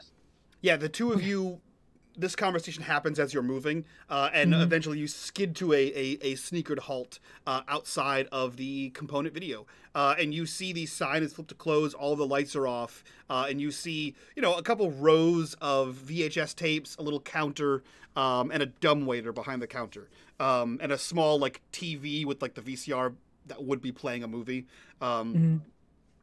That's all you see. Lights are off, doors closed. I tried to open the door. You do. Is it locked? Open up, ding-a-ling-a-ling, a little bell on top of there. Jen! Colt? Yeah. Everybody's here now. She stands up from behind the counter. Are we all getting back together? Yeah, we gotta go. It's gonna be What's her hair real color? weird though, It's because white. you're also here. I'm sorry? Rude. What is that? What? You're gonna see. Yeah. Okay. Yeah, they're over there. Okay. Also, that guy that I was following is absolutely a tentacle demon. What? Really What? scary shit. Okay. That's a... Yep. Okay. That's a lot. Yep. That's a lot. Mhm. All at one Mhm. time. Okay. Mhm. Cool. Mhm. Cool. Yeah. Where... But Otis is here, and so is Alara. Okay. Great. Where are we going? Back towards the center of the town. Okay. Do we have a... Just to let you know, you're gonna have to prepare yourself. Gonna be a little bit of maybe a punch to the face, like a fist to the face. I'm sorry. Okay, we'll figure that out later. Do we have a plan? No. Okay. And she comes out from behind the counter and says, okay, I guess I'll follow you. All right, we head back. Collectively, the three of you head back towards Alara, Mac, and Jen. And Colt and Otis, you feel... as you get closer, you feel Jen start to, like, lag back. Like, that, like, closeness of three people, you start to feel it, like, only two people, as she has slowed down. And she just sort of whispers, Colt? What the fuck?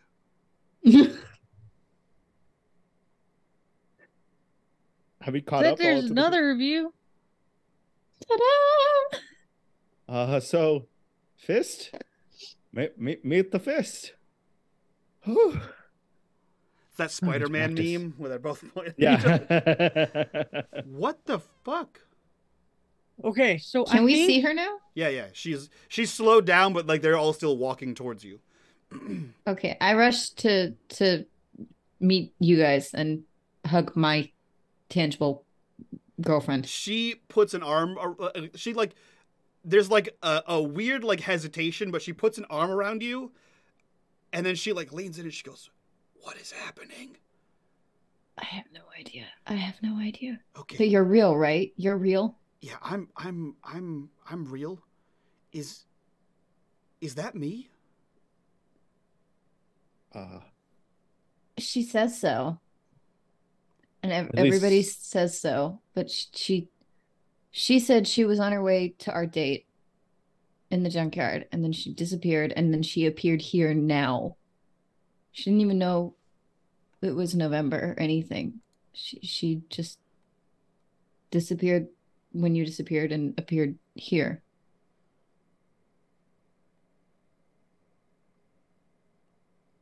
What? Except I'm pretty sure I remember her having that hair color the last time. Did you always have silver hair? No, I I mean had- I we had know blue that this hair. the hair Okay. and we know that this happened because you were, you know, we rescued you from the loop and you had the white hair and You see, just kind of shut just up, Otis. points at Colt and points at Jen and he goes, that bullshit, that time travel bullshit. I don't think Never it's mind. time. What? It's not time travel, because if it was time travel, they're in the same space, they would have eaten each other up. What? What? I think Jen's a clone. Which what? Jen? I don't know which one. Alara is clinging to her Jen. She's like, do not take no. So I have a theory. So when Colt left here, he went to the other place, and there was a moment where we were hooked up to the machines just a little bit ago, and we were in between places, and I had a choice. I could have gone to the other Glenbrook, or I could have come to this Glenbrook, and I chose to come to this Glenbrook because that's the one that I felt so connected to.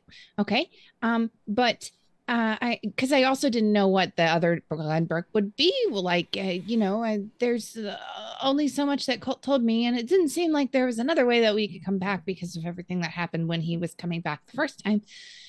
Anyways, what if the first time you went in, you popped into another place, and kind of stayed there in like suspension, and pointing at blue-haired Jen, and then you, pointing at silver-haired Jen, maybe did the same thing in your dimension, but you ended up poofing into the loop, and then the loop got you, and then we rescued you from the loop. So you're technically the same Jen, but you're not from the same place that this Jen is from. So you're saying that both Jens were on their way to a date with me and another Alara, and they both got snatched at the same time and just ended up taking different routes out, and both ended up here. Yeah. In less words, yes. But because, like, you know how Colt said that there was like the alternate versions of me and you and Otis and everything like that, and like it seems like one small decision can lead to bigger consequences than we ever thought, like a drop in the ocean leading to a tidal wave. And you know, the snatching the Jen from the loop was just a drop in the ocean, when there was another drop in the ocean that just happened to coincide at the same time, and the waves got all mixed up, and then we ended up with the wrong Jen for about 6 months. But you know what? That's okay, because we have both now, and it's double the fist.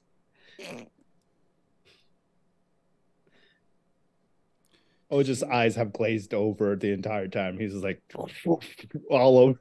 Alara is fully crying. Jen looks over and says, "Did you get any of that?" The other Jen looks back and says, "No, I did not." Okay.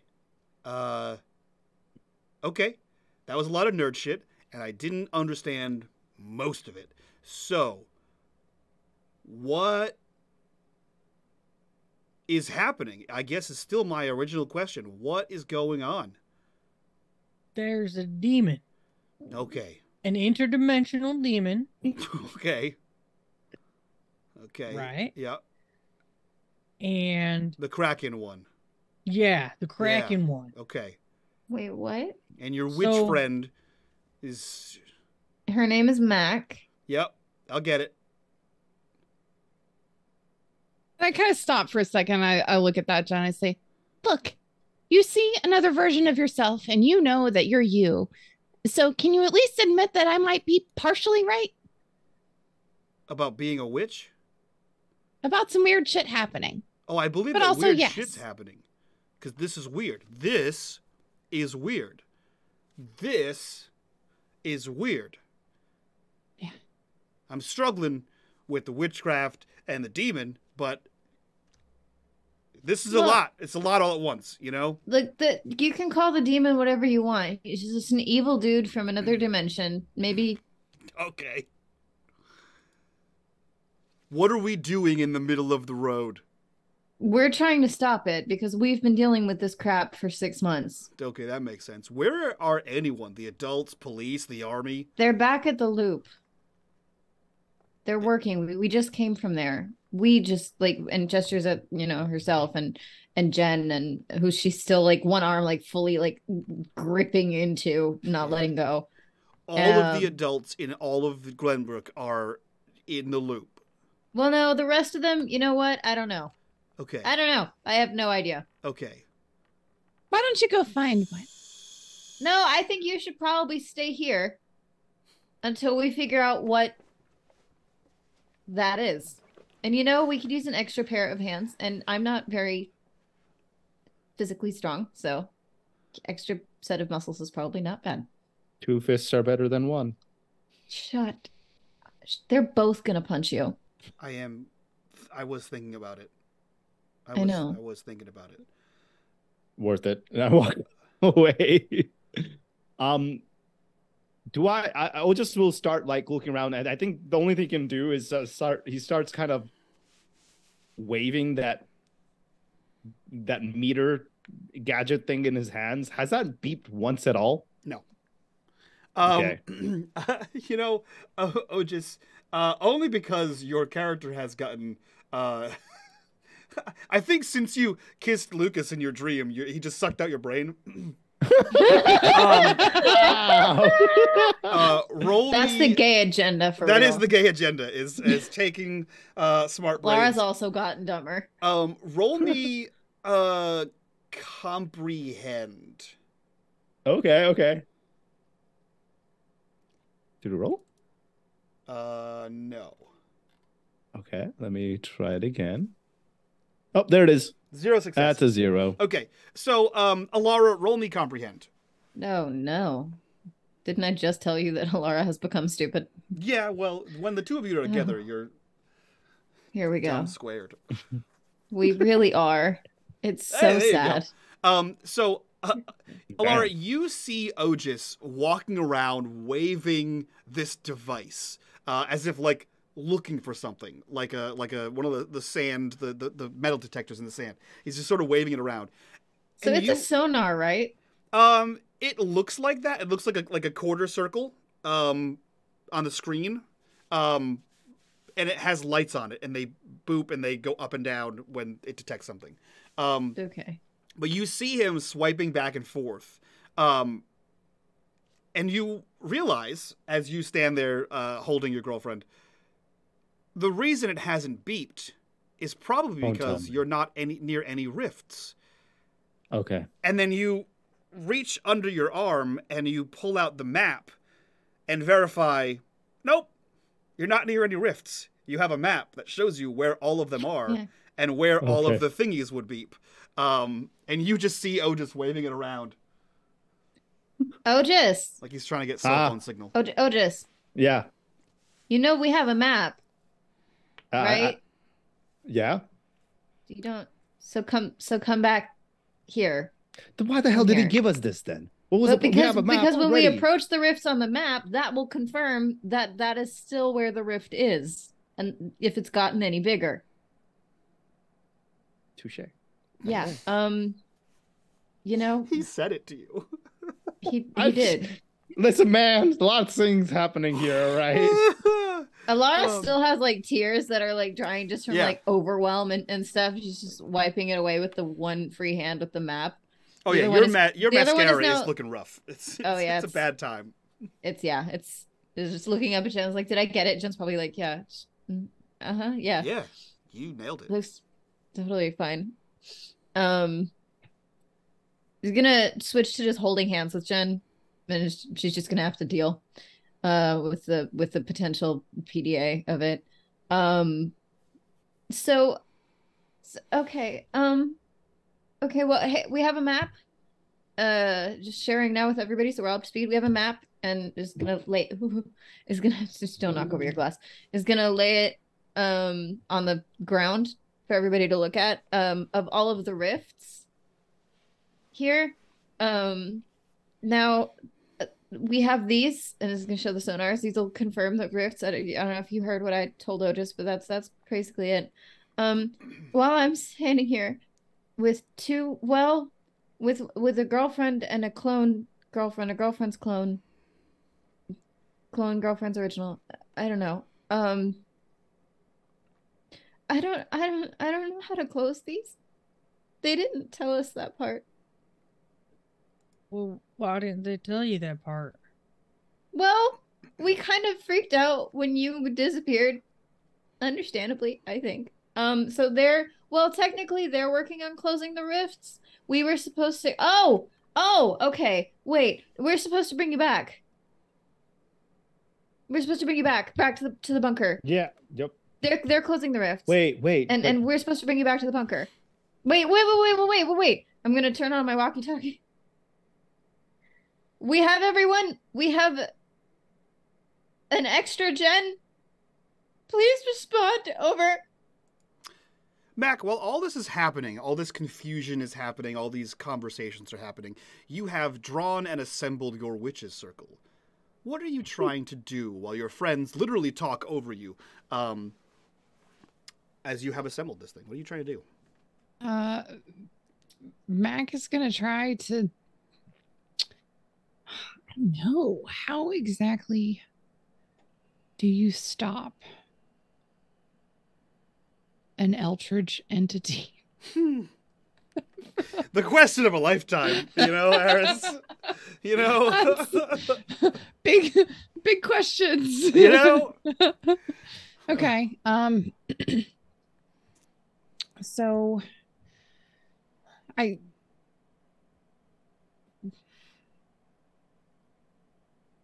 we think that the rift, or the center of all this, is happening in the middle of the town. Mm-hmm.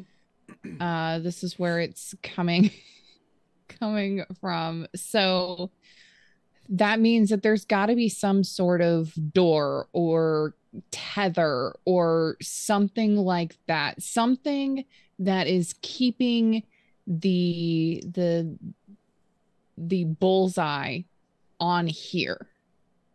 So I want to try to find it and break it. Ooh. I want them to not have that tether anymore, because or at least that's what Mac would. That's where Mac's head went.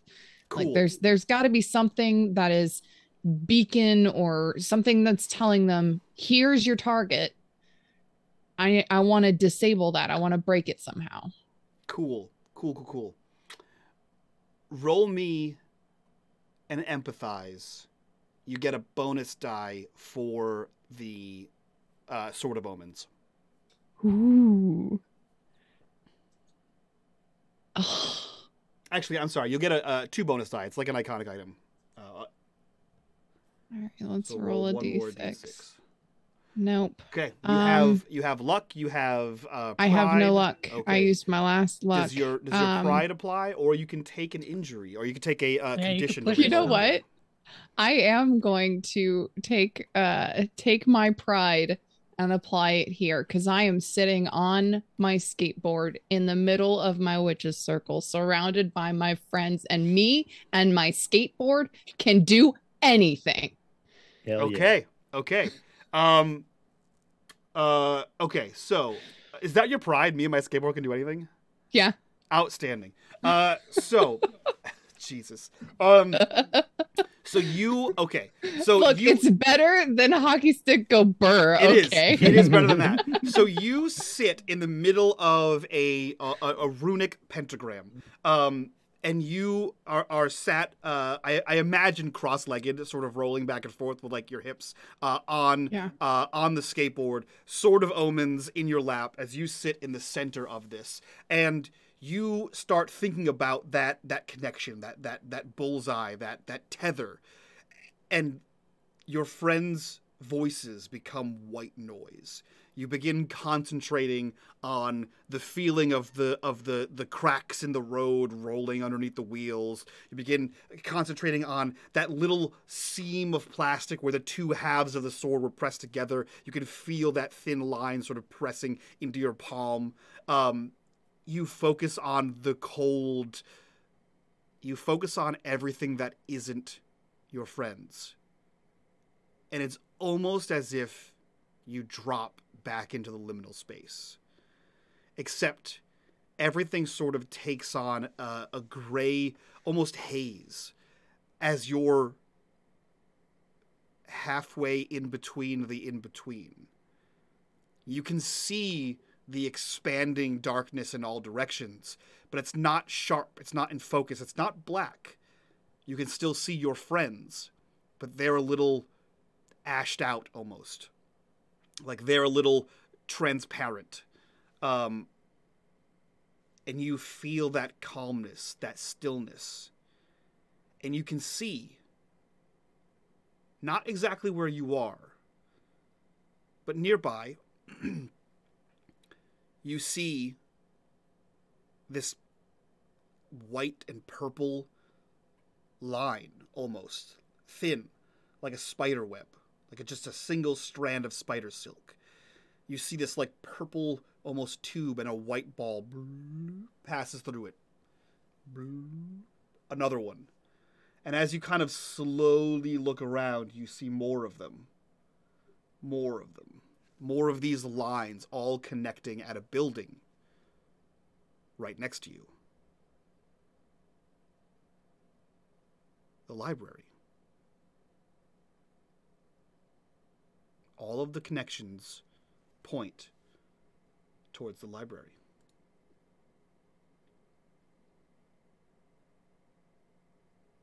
Say out loud. The library. They're tethering to the library. It's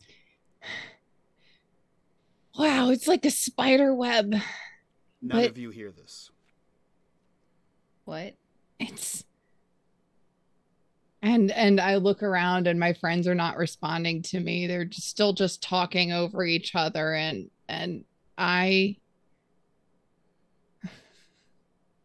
hate this, but I'm going to, oh God,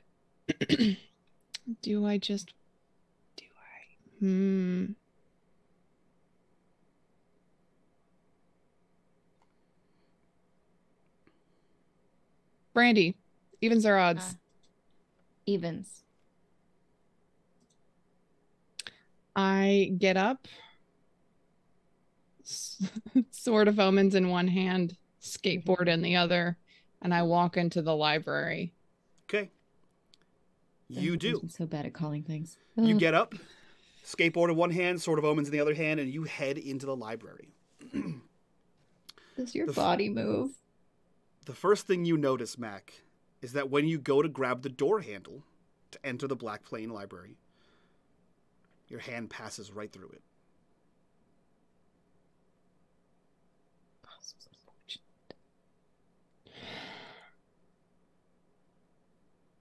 I kind of look back at my friends and I'm like...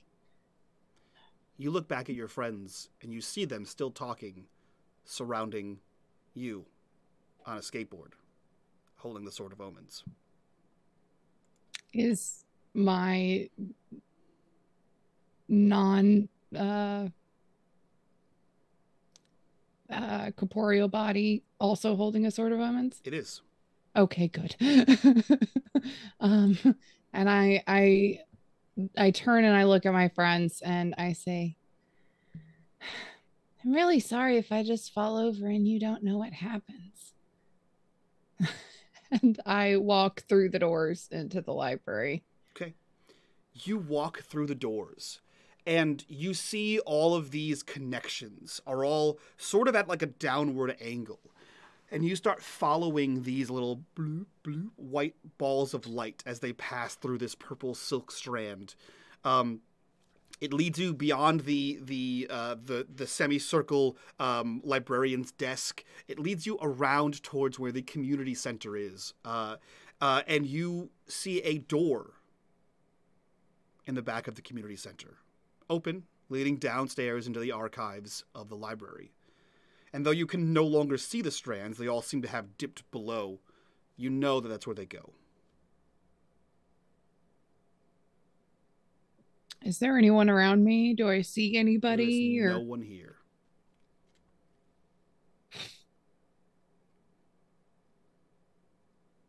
All right, I'm gonna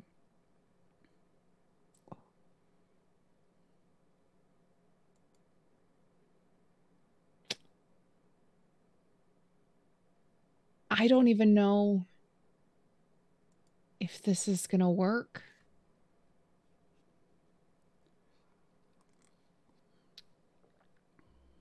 I'm going to try to cut one of the strands with the Sword of Omens. So you go back out.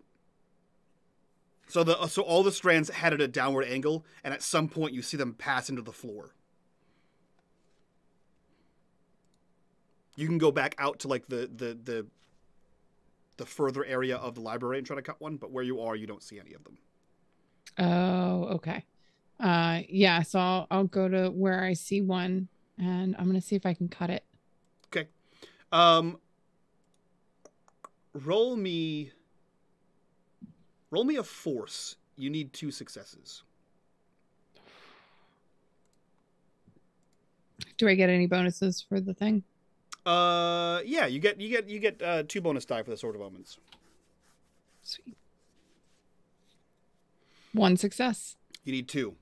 So unfortunately, you begin to like cut at first, like pressing, second sawing at this thing, and it moves, it bends. You are able to interact with this. The pressure follows through, and where you're pressing this sword, you see one of the white balls and stop at it, and then in the same amount of time, it would take another one to go dunk, dunk, and they start to stack up, essentially. Whatever pulses are happening are stopping at the blade, but you're unable to pass through the line. I let go. Okay, that did something, but definitely not enough. I need help from my friends. Okay, so I will go back out and try to reconnect with my body. Okay. Oh boy. You head back out there, and you try to do what you did for Jen. You try to touch your body and reconnect. You try to sit back in the same spot. And our third corruption bar, you are unable. Great. Bitch, Awesome. motherfucker. Love it. Thanks. Cool. Unable to do that. I will then be like, okay, well, I guess it's all up to me. No one seemed to notice either. That kind of sucks. Okay. And I will go back into the library with renewed force, kind of just talking myself up the whole time. Like, you know, they really believe in you, and they keep saying you're Team Great. Gosh, I should pick up some comics when this is all over with. And you got this, you know, this is your area. And it's in your blood. And Mother would know what to do. And yeah, I got this. Okay. And I will go down and try to follow the lines. Okay. You head back around the desk, you head towards the community center, and you head towards that stairwell leading into the archives. You descend into the basement of the library. Everything is pitch black. However, there is something in the back of the library that is casting some sort of illumination, enough that you can see the outlines of shelves and boxes and books and tomes and lockers. Something deep in the back is glowing. You see some of the lines all headed in the direction of that glow.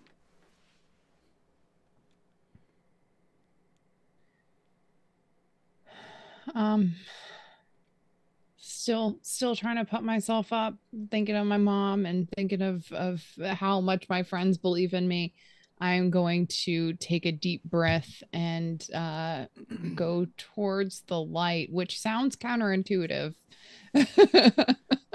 You weave through the different shelves and stacks of boxes and lockers, and you see on the back wall of the library, there is like a shelf, locker. And on the outside of it, there is a white light, sort of glowing as if cast from behind it. Is the locker seemingly locked and closed and everything? You look like around. There's something in it? No, it's coming from behind the locker. Oh. Okay. I will. And again, is there anyone in here? Do I see anything? Do I feel any presences or anything? See nothing. Hear nothing, feel nothing. Cool. So I will attempt to move the locker. Great. Much like the door outside, you grab onto the locker and your hands pass right through it. Cool. Seems as though you're incorporeal and don't need to move anything. Yep. Do you walk through?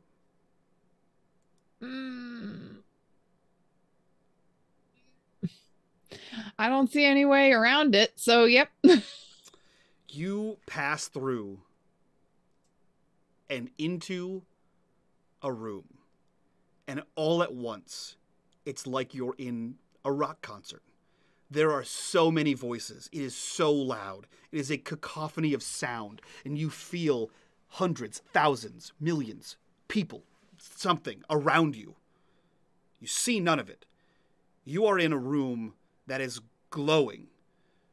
You can tell, despite the weird haziness, this entire room seems to be separate from Glenbrook, perhaps. All of the stones, all of the bricks that make up this are jet black.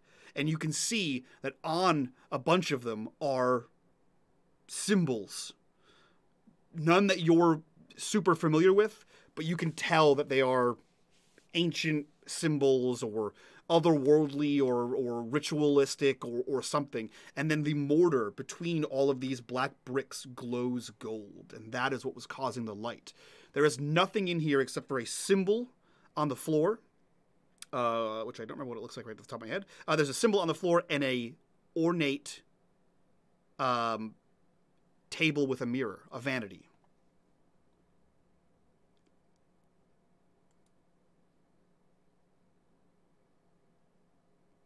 The table is jet black, and the mirror is also black, except for one, maybe 4-inch shard that is blood red.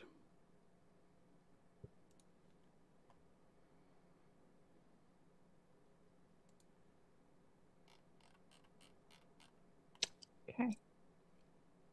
And you can tell that the voices that you can hear are coming from the mirror. All of the purple lines lead to the center of the mirror.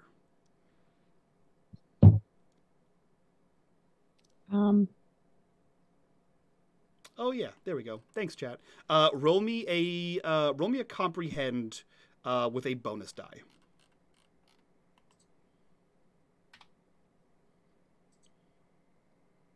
Nope. Okay. I will. I will take the condition scared to roll that again. Okay, go for it. Roll again and then check scared. Do I want to?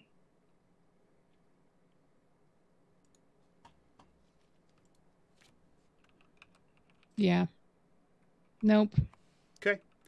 You don't recognize the symbol, but what it looks like is a circle that seems to be vaguely serpentine. Like it has like an end that is in the other end of it. Inside the circle is a triangle. Inside the triangle is a square. All of the sides touch. And inside the square is a circle.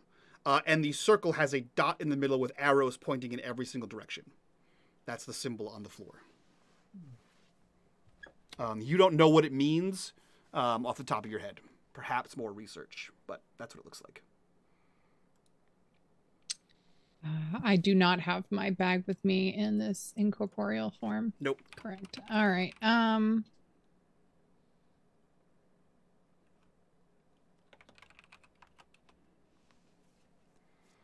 Well, that sucks because me, Eris, knows exactly what the symbol is. Oh gosh, what would Mac do not knowing? She doesn't know what the symbol is. She only knows that this mirror is where everything is leading to, and it's already bleeding, which might mean that it's already injured, but I don't know. Either way, it's not bleeding, but one portion of the glass is blood red. Oh, okay.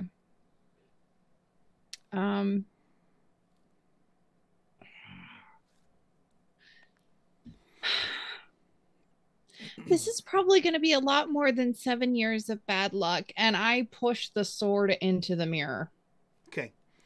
You push the sword. Like attempting to break it. Yeah.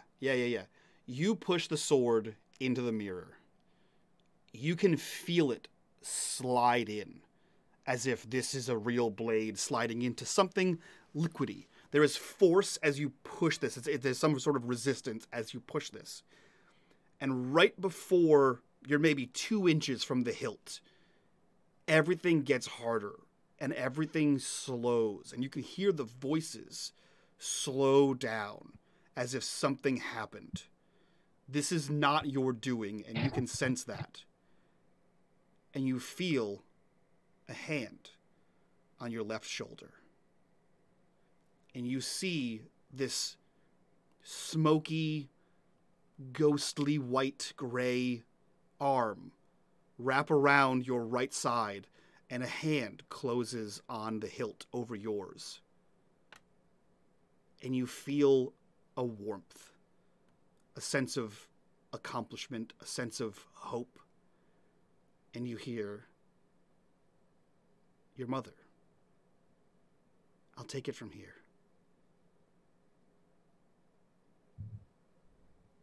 Let go.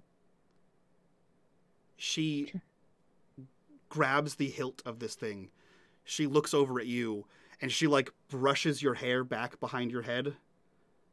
And she leans forward and she softly plants a kiss on your cheek. And then I like give her the biggest hug for just the moment, just a moment, just like, Argh! She wraps her arm around you, and you can feel it, that squeeze. That same squeeze that Alara got from Dennis, that squeeze of I don't know when I'm going to see you again, or if I'm going to see you again. And then she places a hand on your right shoulder, and she says, "You're amazing." And shoves you backwards as she turns and plunges this blade the rest of the way into this window, or this mirror rather. And you slam backwards and onto the pavement as all of you watch Mac fall over with force as if she was just shoved off of her skateboard. Mac, you are awake on the pavement. Your head hurts. Dude, are you okay? Oh my gosh. Do I have the sword still? No. You do not. Okay. The sword is gone. Oh my gosh. So there it was wild, and I'm looking at the library. Does it look any different? What's going on? Nope. Doesn't look different at all. The doors are open. That's it. Oh, hey, look, the door opened. Okay. So just so I went into like an in-between area, and then in between of the in-between, and there were just, it was like this whole spider web of, almost spider web. It was just lines of purple energy with little white balls of light energy pulsing down it, like dewdrops racing down leaves or spider webs or something like that. I don't know.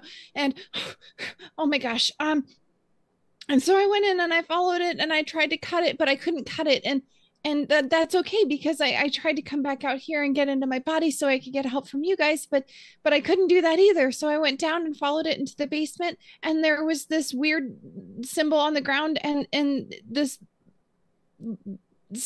like it was this room that was like all light with a black table and a black mirror in the middle of it, and the mirror had red on it, and I stabbed it with the sword, and then my mom was there and she took over and she continued stabbing it with the sword, and she told me that she was proud of me and gave me a hug and then pushed me back, and then I hit my head. Okay. I mean, that's pretty cool. Wait, you saw your mom? Wait, you saw her again? Yeah. Ooh. Are you okay? It's been a really long day, Otis. Oh, hey. Otis kind of like offers a hug. And Mac's just crying now. She'll take the hug. Hey, listen, you did great. All right, you're doing great. Yeah, that's what she said. But I don't know what's going on inside the library now. And is everything still look like it's doing the same thing? Guys, everything looks like it's still doing the same thing. However, whatever the remaining traces of what just happened to you, you no longer feel those threads. Okay. I don't think the. Hey, Alara, you wanna call back and see if anything's changed on their end? So that's they're not answering anymore. What? They're not answering anymore. They're not answering. It's just static when I release it. It goes through, and when I release so that they can answer, it's just static. I think we need to go back. They wanted us to get everybody and go back and they were working on closing everything, and now they're not picking up. She's not picking up. Okay, well, let's go back then. It's only 10 minutes. It's only 10 minutes from here. Like we can okay. Hurry. Okay. All right. We're at least all together. Let's go together, okay? Okay. No more splitting up.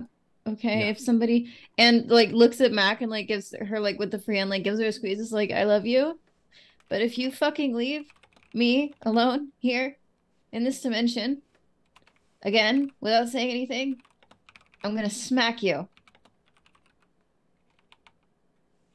Okay. I'm also coming. Oh yeah, you're not leaving my sight. Yeah, this is weird. I mean, it's Was that blue gen or white gen? It's blue gen. Okay. Yeah. Gen 1 or Gen 2? I'm so confused about this situation because like I'm in love with you, but you and I were seeing each other, and then I don't know what to do with that right now. We're just gonna have to deal with that after we save the world. Okay? Yep. All right. Yeah, let's go. Come on. Okay. All right. Just gonna drag White Jen, who is probably very used to this. So hold on, I gotta do math now. The six of you are headed back towards the bunker. Is that correct? Yes. Just so I can make sure. Okay, great. So yeah, the six of you are headed back towards the bunker. Straight down Main Street. Alara and Otis, you know exactly which way to go. I assume you're all headed at whatever the maximum speed you guys can go is. Yes. Great. Our fourth and so far final. So help me God. Corruption bar. Oh, fuck me. The six of you are running, skateboarding, sprinting as fast as you possibly can towards this bunker. And you hear it. Boom! And a plume of black smoke. Mike, you clipped out. Can you do that again? Yeah. Boom! Okay, thank you. Yeah, Such a no dick. problem. And a plume, a column of acrid black smoke rises from the direction you are running. Holy sh! No. No. Running faster, fuck. Okay. Yeah, I drop my skateboard and I pull Yeah. ahead. Okay. Mac, you move out in front of everybody, kind of knowing the direction you came from. You get there, you see it a minute before everyone else does. The smoke is coming from you store it. It is coming from where the bunker was. And as you skate ahead, everyone else has that same realization. You are the first to arrive, and you can see clear as day from the end of the row, the smoke is coming out of that garage with a car-shaped hole in it. Yeah, dropping Jen's hand, just incoherently like screaming Dennis's name and running as fast as their little legs can carry her. Is it looking safe? Does it look No, or not safe? Like there's a It's plume on of black fire. smoke. okay, so coming out of it. okay, yeah. That I It mean, it's hasn't not- been I don't safe know. all day. I will say Excellent this. point. It is not on fire. Smoke is just billowing out of the car-shaped hole in the garage door. Just is going to run up and hold on to Alara. I will Alara, beat no. the fuck out of you if you do not let me go. Look at it. Look at that. Okay, you I am can't looking go at in it. there. You want to help? Then come with me. Otherwise, I swear to God, dude, I will twist your nipple right off. Roll me opposing force checks. Smacking the shit out of each other. As we do every episode. Was that my opposing roll? Force. Was that really? Did I just put? Is that me just now? Yes, that is you just now. Holy crap! All right. I have no successes. You have no successes. Yeah. Okay, it plays out however you guys want. Do we want to re-roll once? Yeah. All right. Okay. One more time. One success. Oh. Hey, KP, right or left? Oh God. Don't touch my nipples, please. No, I'll pinch you somewhere else. Left. Cool. I'm gonna grab your left arm Uh-huh. and twist it in a way that I'm sure Oh, Jen has whoa. taught me how. Oh, what the? Yeah, and then as you react, I drop it and book it. Yeah. And then just runs after you. You race past all of your friends towards the entrance to the you store it. And the closer you my get, God. the There's a hole more... on the floor. That's a good note. Thank you. the closer Thank you for that reminder. The closer you get, the more you can smell that burning electricity, cable, plastic smell. And you get towards the door. The garage door is still down, and just smoke is billowing out of this thing. Even if you waft it away, you can't even see down into the tunnel. That's okay. I'm on my hands and knees, which is great because it means I'm harder to see also. And I'm calling out for Dennis's name, and I'm feeling for the ladder thing. So you reach around down, and you can feel the ladder as you, even with being low to the ground, the way this is pluming out, you're still breathing in this acrid smoke. You find the ladder, I don't and care. every cry out for Dennis is met with silence. You can hear sparks and sizzles and pops and crackles coming from inside this place. Well, I felt it, so I'm going down it. Okay. You all I love that I have 2 girlfriends, and none of them have had a single issue with me jumping into the burning building. Yeah. All of you see... Love being a teenager. All of you see Alara disappear into a cloud of smoke. What are you Otis all was doing? following after her to try to stop her as much as he can. Are you following her down the ladder? Yeah, at this point, he has his sense of protecting his friends is kicking in hard. So The rest of you see Otis follow right behind her. Mac, Colt, Do you stay up or do you head down? Colt stays up. They're gonna end up coming right back up. There's no way that they can deal with that much smoke and stay down for too long. Colt's gonna look over to Mac though. Mac, his balls drop. Oh God! I gotta adjust those every once in a while. Jesus. Mac. I'm looking around to see if there are any external threats because someone just blew up a bunker. Or they did it to themselves. We don't know what happened. There don't seem to be any external threats at this moment. You do see your Jennifer, the one you guys are aware of, or the ones you guys are friends with rather, head down after her. Okay. Girlfriend. Maybe. Hopefully. Don't die. I'm sorry, what was the question, Colt? He just said your name. You just said your name. What? I think I know how we could stop them. But I don't know where to go. Well, how? Remember all that hubbub about being able to connect to the neural mesh? Yeah. Otis's dad didn't risk everything, his relationship with his kid, so that they could send me from a different dimension to come over here. Mr. Black said that they keep trying over and over and over again until something changes, but nothing changes. This is different. This has got to be different. Okay. But what is the neural net mesh? I don't know. I don't even know where to go for it. Well, all of the connections were going into the library, which is where I hit the sword into the thing, and it definitely did something. My mom doesn't just show up, and she was totally there, and she said that I did it, and she was proud of me, and it seemed like that was the thing, but I don't know. I don't know what that did, but I believe your mom. I believe you. I know you did something.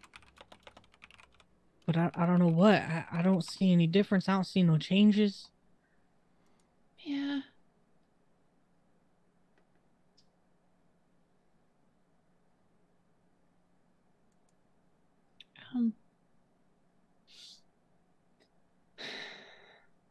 Mike, can I roll comprehend? Is there anything that would indicate from my experience having gone back to the other dimension that I would know the location of this neural mesh? Yeah, you don't have to roll a comprehend. What you know, right, is that LaBelle and or the Loop sent Ashok to the other Glenbrook. LaBelle and or the Loop pulled you here. And LaBelle has been the one that has known about the neural net mesh. So either he knows where it is, or it's at the Loop. And those could be the same answer.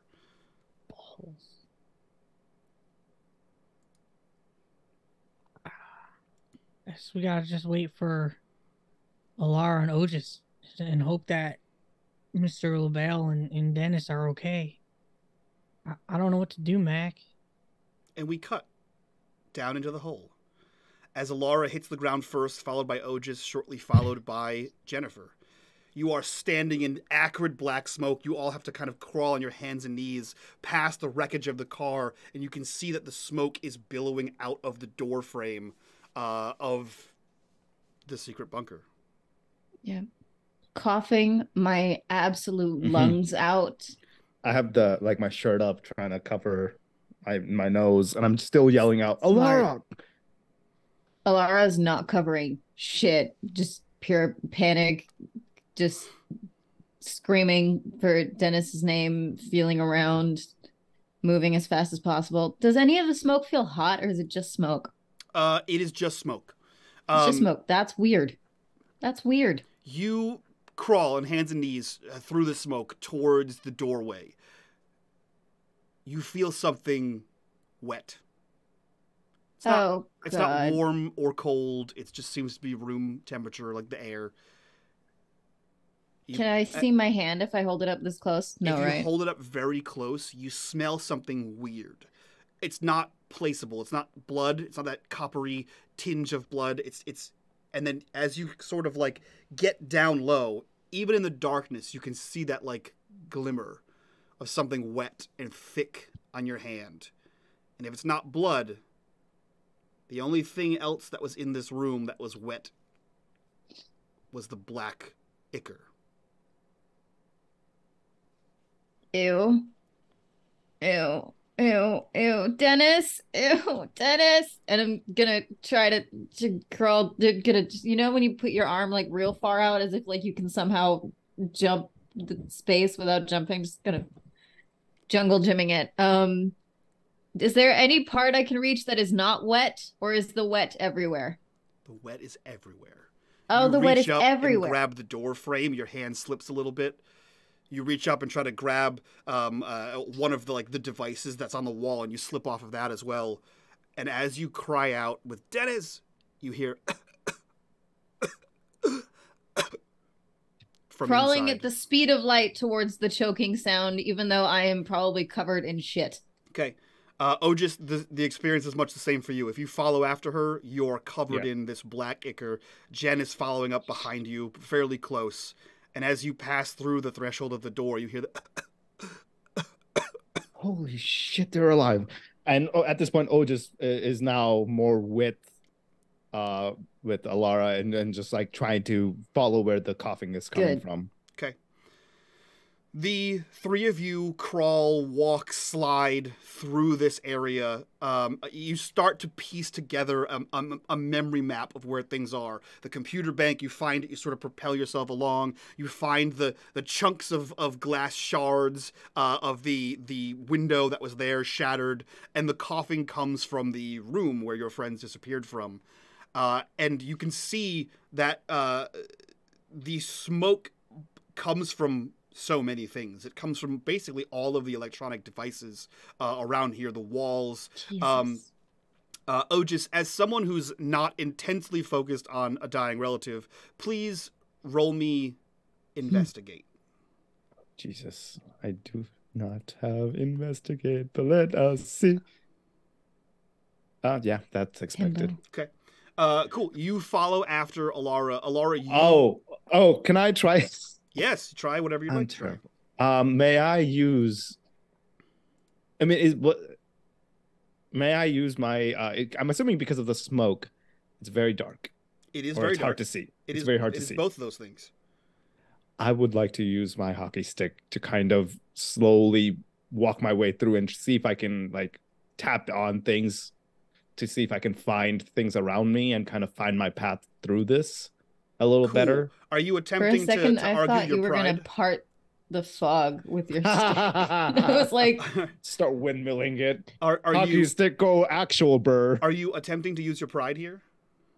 No. Okay. I was just trying to kind of just use it like more of as my iconic item in the sense of trying to add it as a kind of as part of the investigate.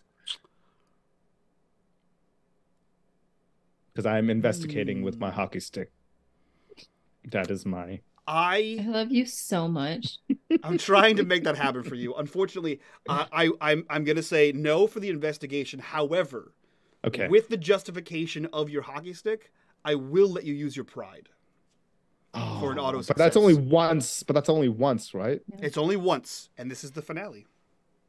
I know it's the finale, but I don't know. I feel like something more is about to happen. So, no, not yet. Okay, not yet. Okay. You follow Alara. You make your way through.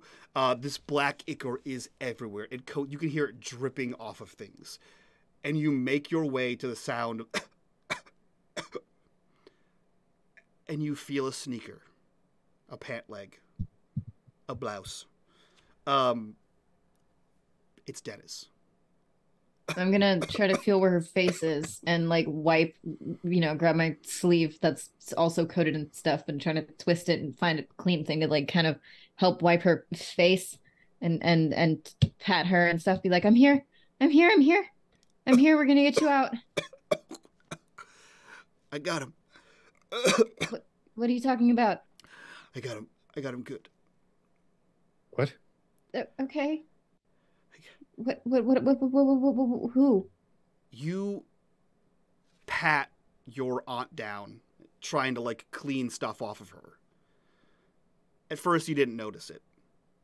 But now that you've taken a second, that you're trying to clean her off and get her up, there is something protruding from her abdomen. The part that's sticking out is a good 6 inches. Aunt Dennis? They kept coming.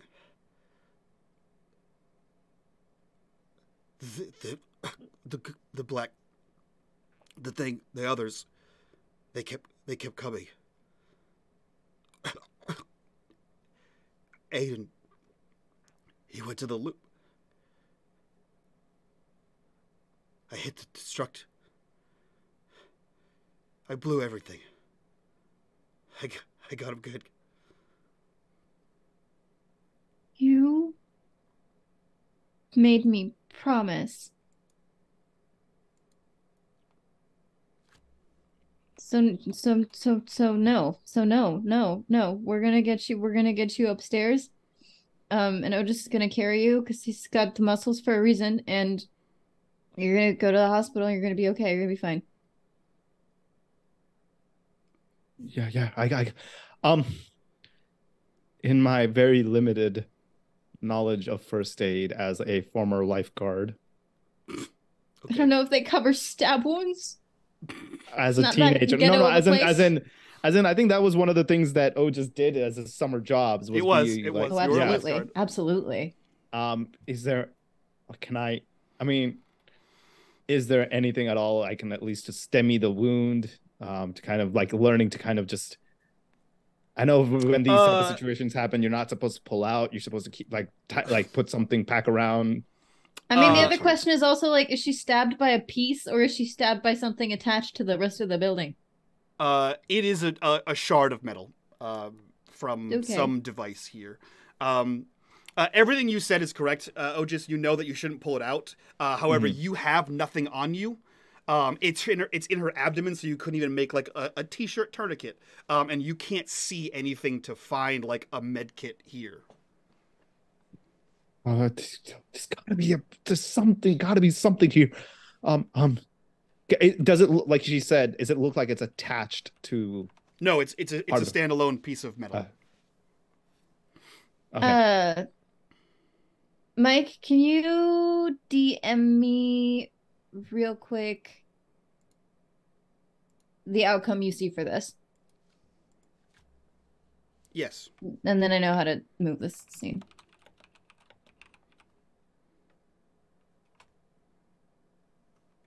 Tight. Thank you. Okay. We're gonna, ooh. Can you let Eris know the same thing? Yes. Cool. Okay. So just kind of moving aside so that Otis can, I don't know what you can see really, but do you? And Alara's gonna move over to Dennis's head and just kind of like let Otis do that and kind of make her like look. Be like, hey, you made me promise, and you also promise, please, that you will also be home tonight with me. So we're gonna get up the ladder, unless there's some really cool freaky shit like a secret door or something, which you could have told me earlier, but now's a good time. You can like feel her head turn and look towards you, and there's no secret. It's just the ladder. You guys have got to get cooler. We had an elevator. Never mind. Sorry about that. It's okay. I'm gonna pick you up, okay? She Jen? like nods. Jen is absolutely on the other arm, helping to pick her Yeah. up. Yeah. I'm just trying to distract Dennis in between. I'm like, hey, I have 2 girlfriends right now, by the way. She coughs out. Lucky you. Right? The Otis and Otis and Jennifer, they collectively are able to steady themselves and Dennis along this gooey slip and slide. Alara, roll me Oh boy. an investigation. Jesus Oh. Christ. I was like, are you gonna kill me? Okay, let's see. You're very quiet after I said that. It's cool. It's all good. It's all cool. Investigate. Okay. Great. You perhaps you're looking around to find something to assist, right? To something to Right. to compensate for the lack of strength, something to Adrenaline help. coursing through the body. And you notice that there are sparks and there are lights that blink and flash, and you can see that, like, as the smoke starts to clear a little bit, you can see that all of the devices have exploded. It seems as though whatever the destruct button that Dennis mentioned blew the bunker, and that's what she meant by "I got them good." And you can see flickering is one of the monitors, barely piercing through the darkness of the black smoke. But you see it. It is the sonar screen. Yep. And there is only one blip on it. Where is it? The junkyard. Fuck me. I am covered in crap. I'm coughing my lungs out. I did not protect my face at all. So the other 2 are getting it up, getting Dennis up the ladder somehow. Godspeed. I'm gonna check it, make sure. Okay, junkyard. Okay. Just gonna clock like exactly where in the junkyard. I'm pretty sure oxygen is not my friend right now, so I'm gonna try to hurry. I'm gonna try to hurry behind them, but I know I'm quite a bit behind. Colt, Mac, other Jen, you hear grunting and the clanging of metal, and conversation and like command back and forth and communication happening from the hole. The first arm up is Ogis's as it grabs on the other side of the door and begins to pull out, and you can see that he is covered in black goo. Are you okay? Do you need help? Yeah, can you hear? We're going up the ladder, right? You are basically one-handing it as the other hand sort of supports underneath Dennis's like arms, as Jen is on the bottom also one-handing it, sort of using like pushing up with her legs to get her up there. I'll Teamwork. grab one of Dennis's arms to try to help pull her up, but I'm not very strong, so collectively, Colt will help too. Colt, Mac, other Jen, they all race over. You guys begin to help Ogis and Jennifer pull her up as delicately as you possibly can. And outside of the smoke, you see that there is a 6-inch shard of metal protruding from her abdomen. An unknown amount is inside of her, and she is covered in black goo and blood. We need to get you to a hospital. Quickly. Are there any other cars around? Sure. Why not? Hey, Colt, you want to steal another car? We apparently need to go to the hospital. Okay. Yeah. And yeah, Colt will go over to whatever the car's been parked there, and I will say, all of you would know. There is no hospital in Glenbrook. The closest hospital is 30 minutes away in New Arkham City. Yes, this is more of a first aid situation, probably, but there are there are like urgent cares. There's local doctors' offices, but there is no hospital here. An ambulance would be Oh yeah, we could just call an ambulance. Yeah. An I also ambulance on a haven't come out payphone. yet. I was gonna say, the with way. what phone? Oh, are you not following? Probably a payphone. A I was payphone. following. I didn't know if you were gonna let me come out. I was like, Oh, yeah, I'm you quite all- a while back and I'm Sorry. choking. I don't know if You- you're gonna let me just climb up that fucking No, ladder or if you're you gonna let me also- like down there. You also get out. I'm not killing you in a hole. Thank you. It's gonna be more. It's gonna be more climactic than that. Yeah. So a payphone. There's one at the end of every one of these rows of. Yeah, great. We'll Colt will go ahead and dial 911. Yeah, you do Oh, that. no. Colt should go and steal the car while somebody else dials 911 because anyone can do that. Yeah. Other Jen, you. I don't know what to call you. I'm sorry. I'm so sorry. I'm sorry. I don't know what to call you. It's You fine. just Blue Jen. Can you dial 911? Yeah, I got it. And you see her sprint off towards the end of the row. Colt, roll me a tinker. Suck. I got two. You get two. Got two ticks against me. Ooh, One I success. still got Okay. one though. I'll take Outstanding. it. You hotwire you. The car roars to life. You find an old jalopy down the end here. You have a car. Other Jen calls for an ambulance and runs back to you and says, "I think they're 10 minutes out." Okay, great. So guys, so the good news, so that Dennis doesn't have to talk. So she's back between her, Jen and Dennis, as like a hand holding Dennis's hand. So all of the rifts are closed. So Mac, whatever your mom did, I think that helped. I think that finished whatever everybody else was doing. And then so Mr. LaBelle's not down there. He's at the loop. I guess helping. There's only one rift left. It's at the junkyard. I know exactly where it is. That's the only place left where they're still coming through. So we have to go there. All right. Okay. Don't want to leave my bleeding aunt by the road, but like, Why don't you just have Jen, blue Jen?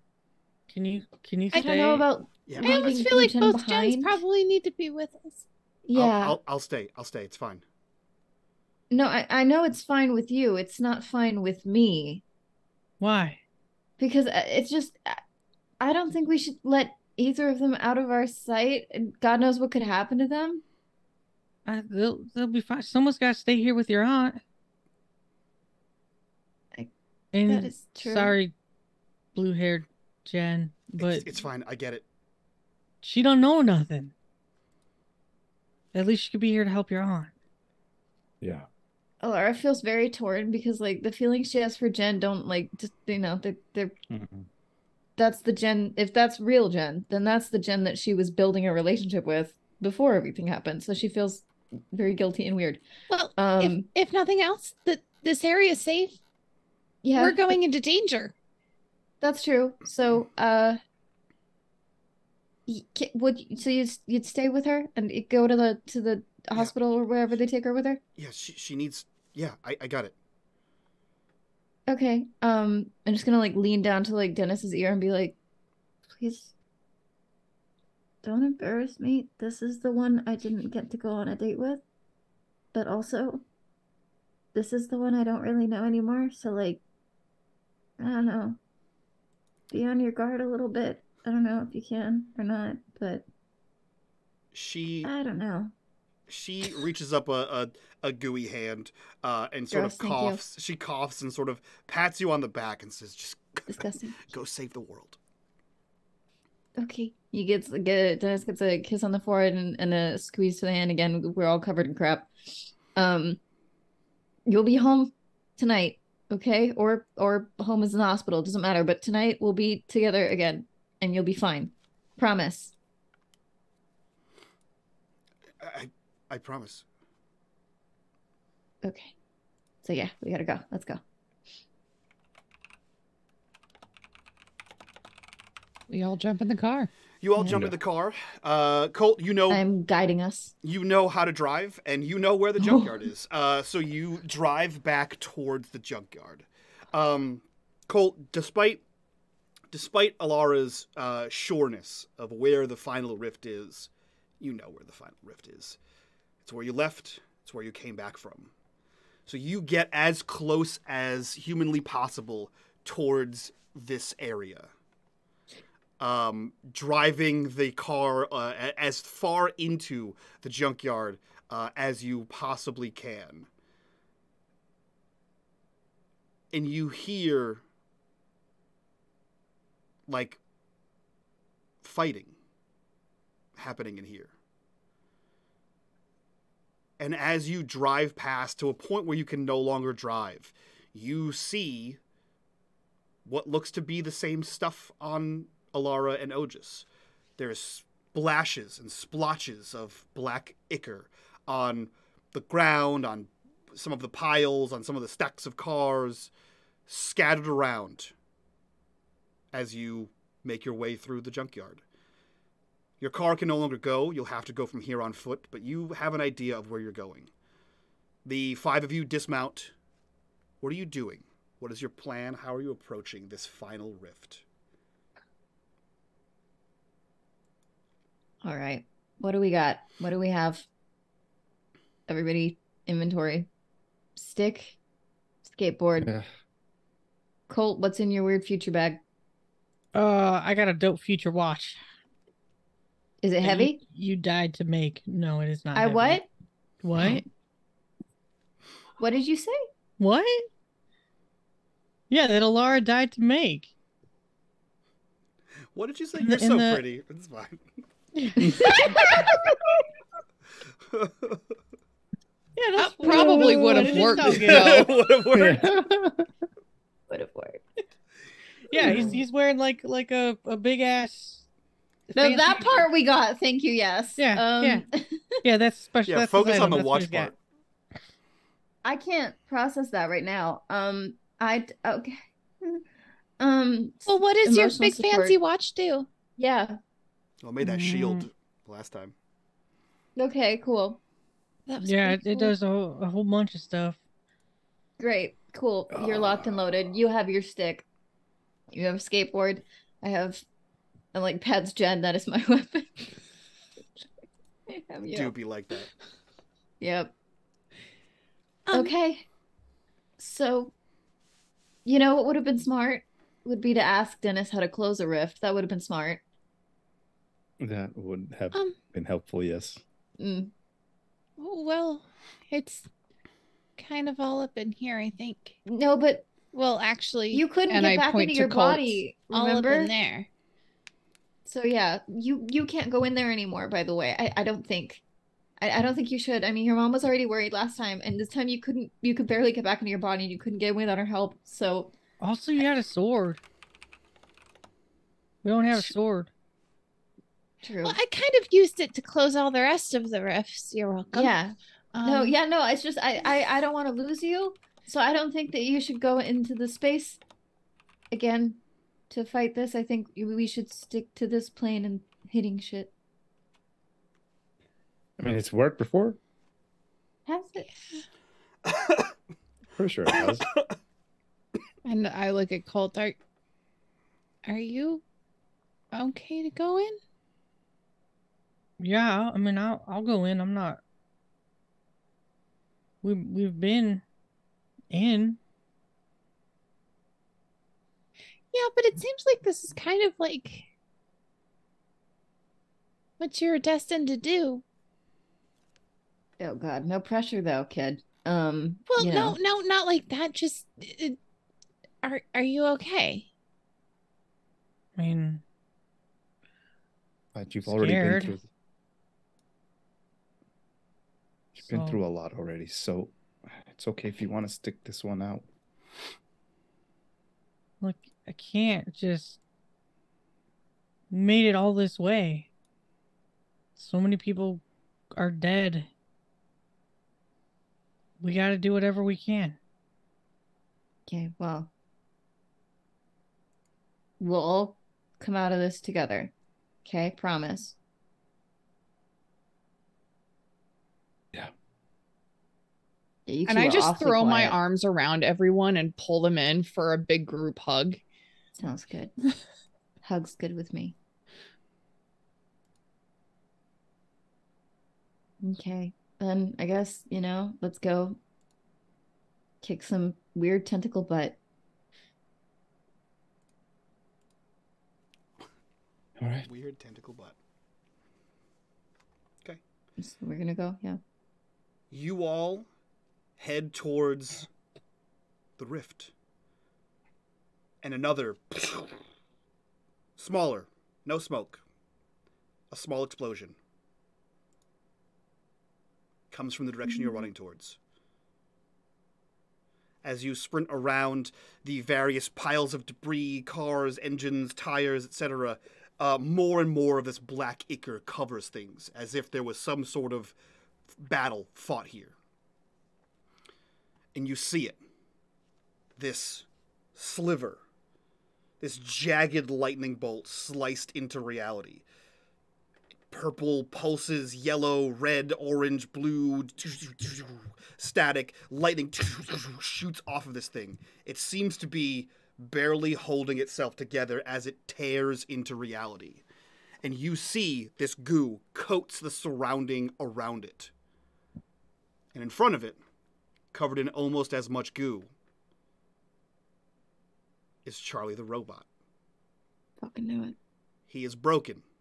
Motherfucker. His legs are in one spot away from him. Wires, gears scatter between them. An arm is off to the side. And the red light, bloop, bloop, bloop, around his head. Charlie. That's Charlie. Oh, God. Me, But friends, you came back. Charlie, I looked all over for you. I couldn't find you either. I'm so sorry. What happened? I think we got separated. Mike, just a heads up. Yeah, it's hard It's to hear. really inaudible. Sorry, bud. Yeah, I can't understand what you're saying at all. It's okay. The creepy voice you do on your own is fucked up enough. He said, I think we got separated. God, the smart ass kid. I was gonna, you think? Say it. I came back to find you. Well, I came back because it was it's the right and safer thing to do. Charlie, what happened here? What happened to you? There were the others. They came through. Yeah. How do we stop it? First off, are you okay? No.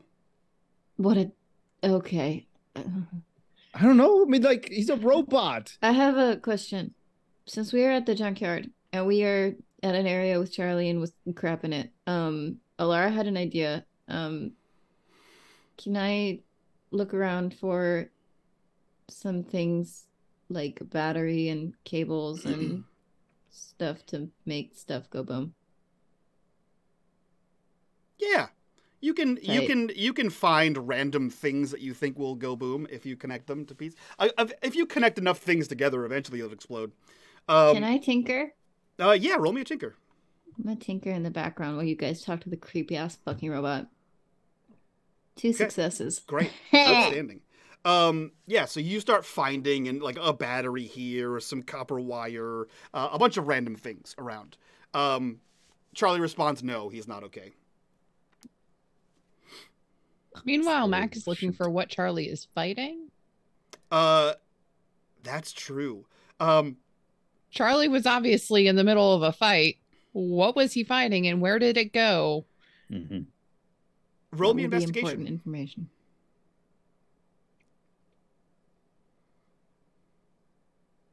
Ooh, 2 successes. Nice.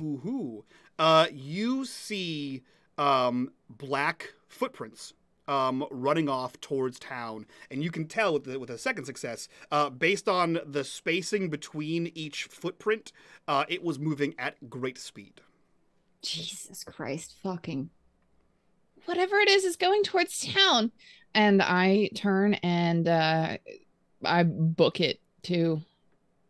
What? Okay. Can we say that so the 2 successes, does that mean I have 2 small bombs or a really effective one? What would you prefer? 2 small bombs. Okay, you have 2 small. I feel like I ordered those at McDonald's right now. Yeah. Like, I'd like. Did I get a side of bombs? 2 small McBombs, please. So yeah, you have 2 small McBombs. Fucking Christ. You are Thanks. all on the list now. oh, I've been on that list. I've been on that list for a long time. Yep. That's true. That's Yep. true. Are you giving one to Mac? Is that why you asked? Yes, before Mac runs away. Well, actually, what I was gonna do was maybe give. Well, I don't know who to trust one with. I don't know where to give the bomb to and where to hold one. Yeah, shit. I can't let Mac go alone. So, I'm gonna go up to Otis and Colt, and I genuinely don't know which one of them to trust with this. Maybe Colt. Sorry, Otis. Colt, guys, I'm sorry to break up this. Whatever. You need to detonate this. Huh. What? Why? And then run like hell. Dennis blew up the computers, and the explosion hurt the others, and it kind of stopped them, and I think it hurt the rift that they were coming through. So I need you to detonate this really ASAP. You can have your goodbye chat or something, but he's scrap metal. So no offense, Charlie, we had our differences. I appreciate you looking like you were gonna save humanity a little bit. So rest in pieces, dude. But we have to go. I don't have the bandwidth for this. So here's bomb. Here, you just pull this wire out and run like hell. Cool. Yes? Okay. Great. And Cole gets a kiss on the top of the head because in her mind he is still a child. Mm-hmm. Kiss. Okay. I will see you very soon. Please follow us then. Otis, don't die. Yeah, not gonna. Tight. And thank you. Jennifer follows Yes. Alara as Alara Yes. runs off towards Mac, Yes. leaving Mac. Colt and Otis with a dying Charlie and a rift Okay. All right, bud. And a Let's bomb. do and a bomb, and a bomb. a McBomb. Mac bomb. Yeah. What the hell are we supposed to do here now? Is that? And he looks at the bomb. How tiny is this bomb? It's the size of a grenade, so it's like Okay. like a pineapple grenade. So smaller than an apple, the size of a plum. I'm gonna turn to Charlie and be like, Charlie, is this gonna work? You're probably the best expert here. Is this gonna work? Suck my dick, Otis. Against the others? Yes. Against the rift? No. Fuck me. What do we need to do for the rift? The others we can take care of. I think this will do it. And he reaches up his one clawed hand and sort of clicks into his chest, and it opens like a cabinet. And he points with his C-shaped clamp, and you see wired into his chest is his matrix, is the energy, the power that is keeping him animated. And he said this should do it. Okay. Well, What is it? It is my core. So we just like shove you against the rift and it just goes away. You suck it in, or what? And then no. You would need to use the device, and he motions towards the bomb, and it explode my core. Okay. Oh crap. But you would need to do it from the other side. What? What? Is there always a twist? Why is there always The rift was created in a one direction. You need to close the rift where it started.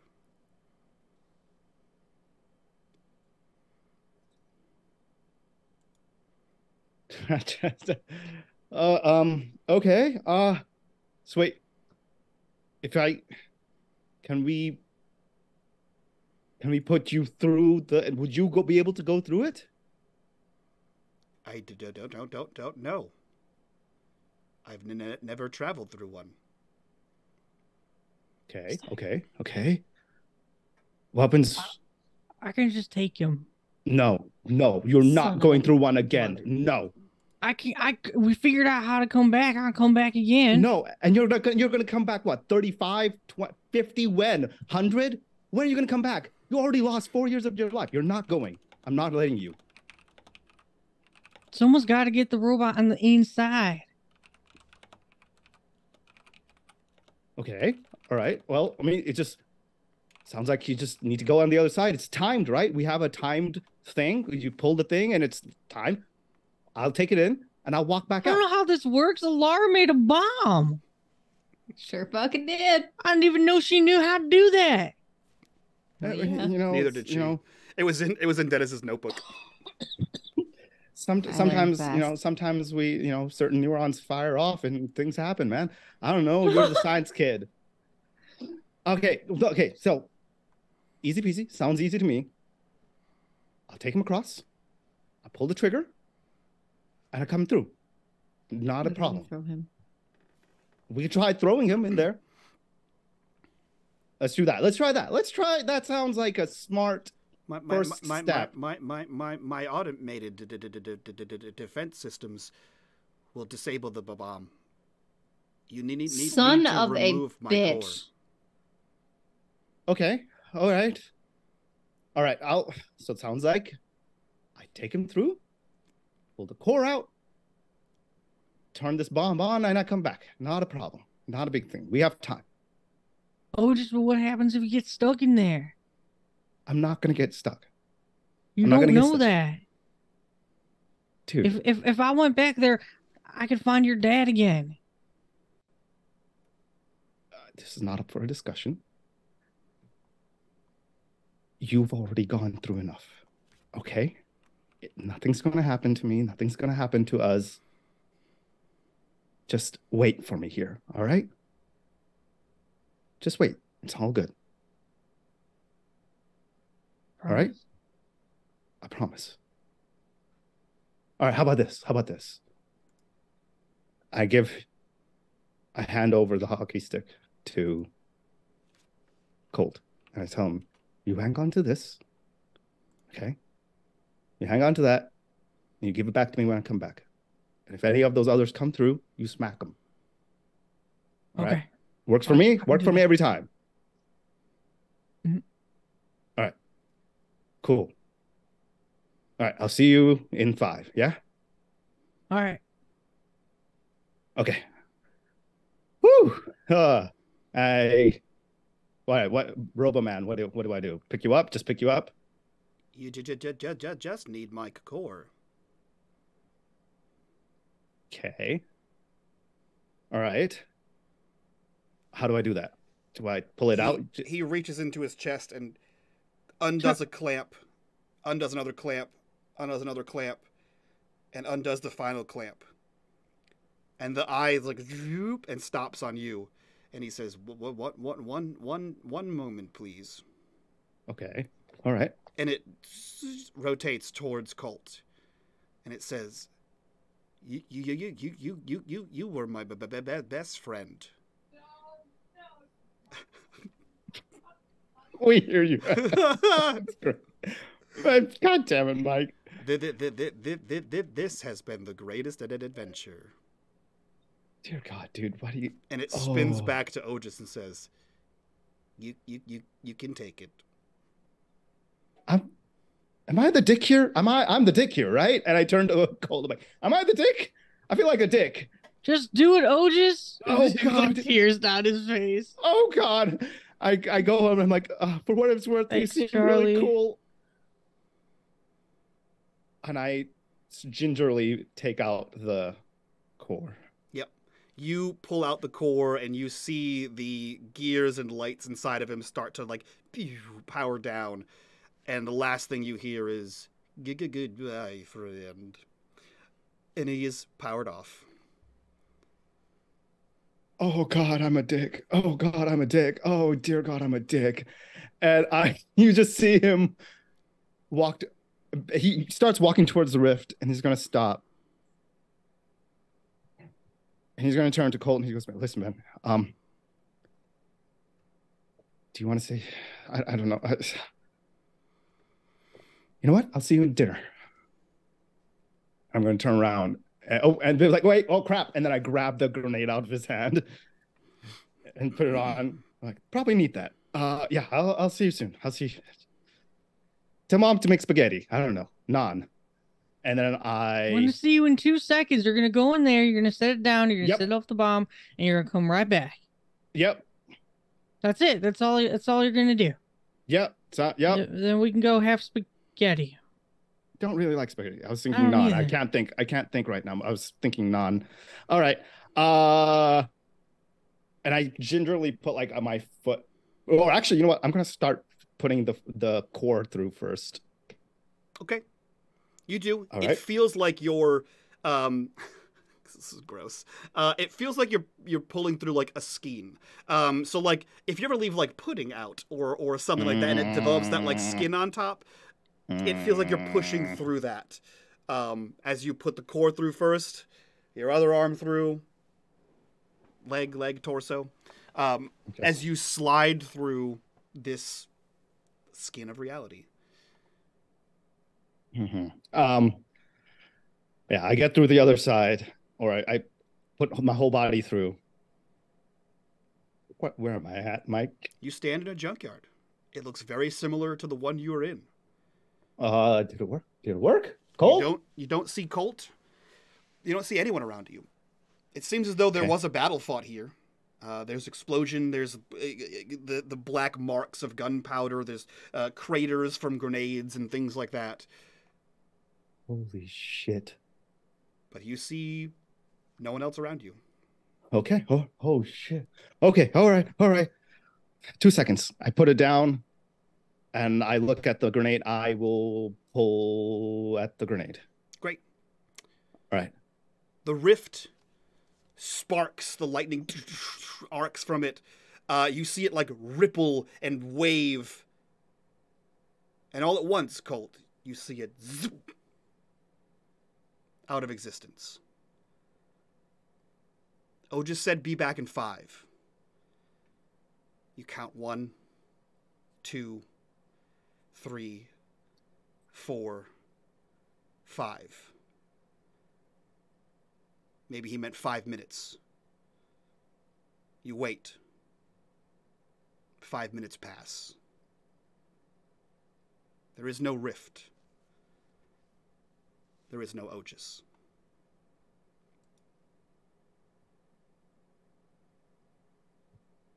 Minutes seep into hours. Eventually, Alara, Mac, and Jennifer come back, unable to find whatever ran off, losing its trail in the forest. 3 of you see Colt, sat alone in the junkyard, with the scrap of Charlie and Otis's field hockey stick.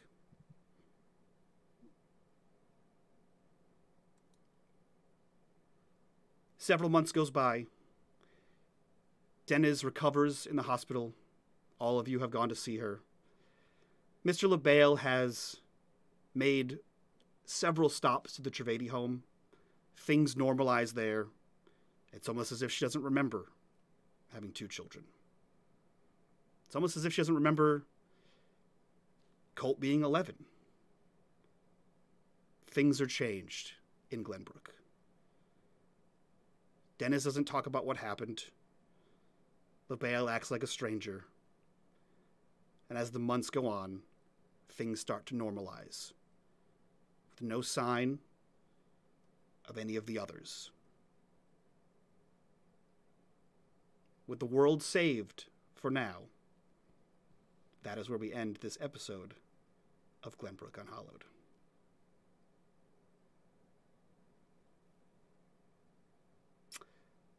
With that, let's go around, do our introductions, so we can get to the after show, because we have a lot to talk about. We'll start with KP. Who are you? Where can we find you on the internet, buddy? And what are you up to?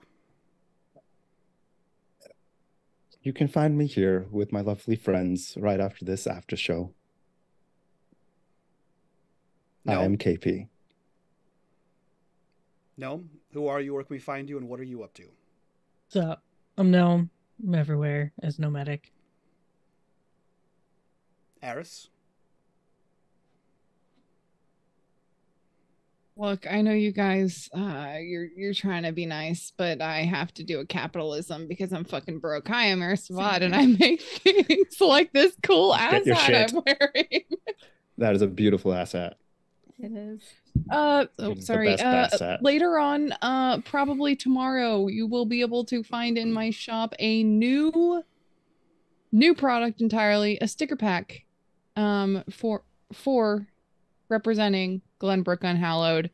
I have been working all day on some designs, and everybody here really likes them so far. I still have one more left to do, and then I will release that tomorrow. So keep an eye on my Twitter at Stitched by Eris, and you will see all of the art that I made in as kind of like a little self-indulgent fan art / love story to this cast and crew. So good. So good. And last but not least, Brandy. Who are you? Where can we find you? What are you up to? Hi, I also have to do a capitalism, kind of ish, not really.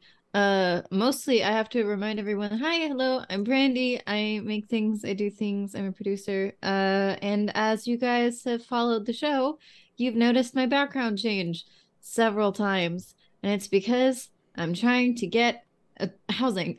So I have the GoFundMe up. It's my pinned tweet on my Twitter, which is at the Brandy Rose.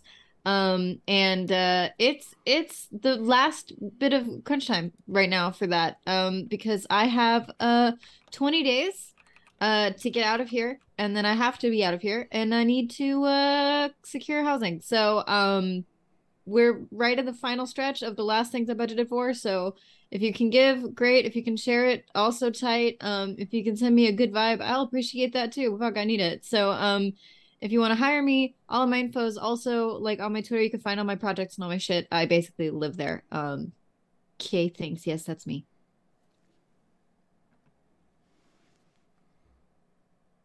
We cut back into Glenbrook. You dick. A Glenbrook we are unfamiliar with. A Glenbrook that Otis has just stepped into. The signs of battle were immediate, but they were not the signs of battle from 3 years from now. They're not the signs of battle that older Colt was aware of. They are a very recent set of the things coming through, perhaps from its great defender, Charlie the Robot. Otis has arrived mere hours after Colt's first attempt to get back. Our Otis now exists in a Glenbrook where his alter self is as well, and his brother is trapped for 3 years. Oh man, my brain. I don't understand what's happening. Colt, it is mere hours before you see your brother again. However, it's not the Otis of the other Glenbrook. It's the Otis of your Glenbrook. And that is where this epilogue ends. Another story What the fuck for Colt happened? to unlock in his memories, and for Otis to figure out if he ever gets home. Good night, everybody. That was Glenbrook Unhallowed, Season 2 finale. We're out of here. That's all the shenanigans from us. We'll see you possibly next time, or in an alternate this time. Bye-bye. I hate you so much.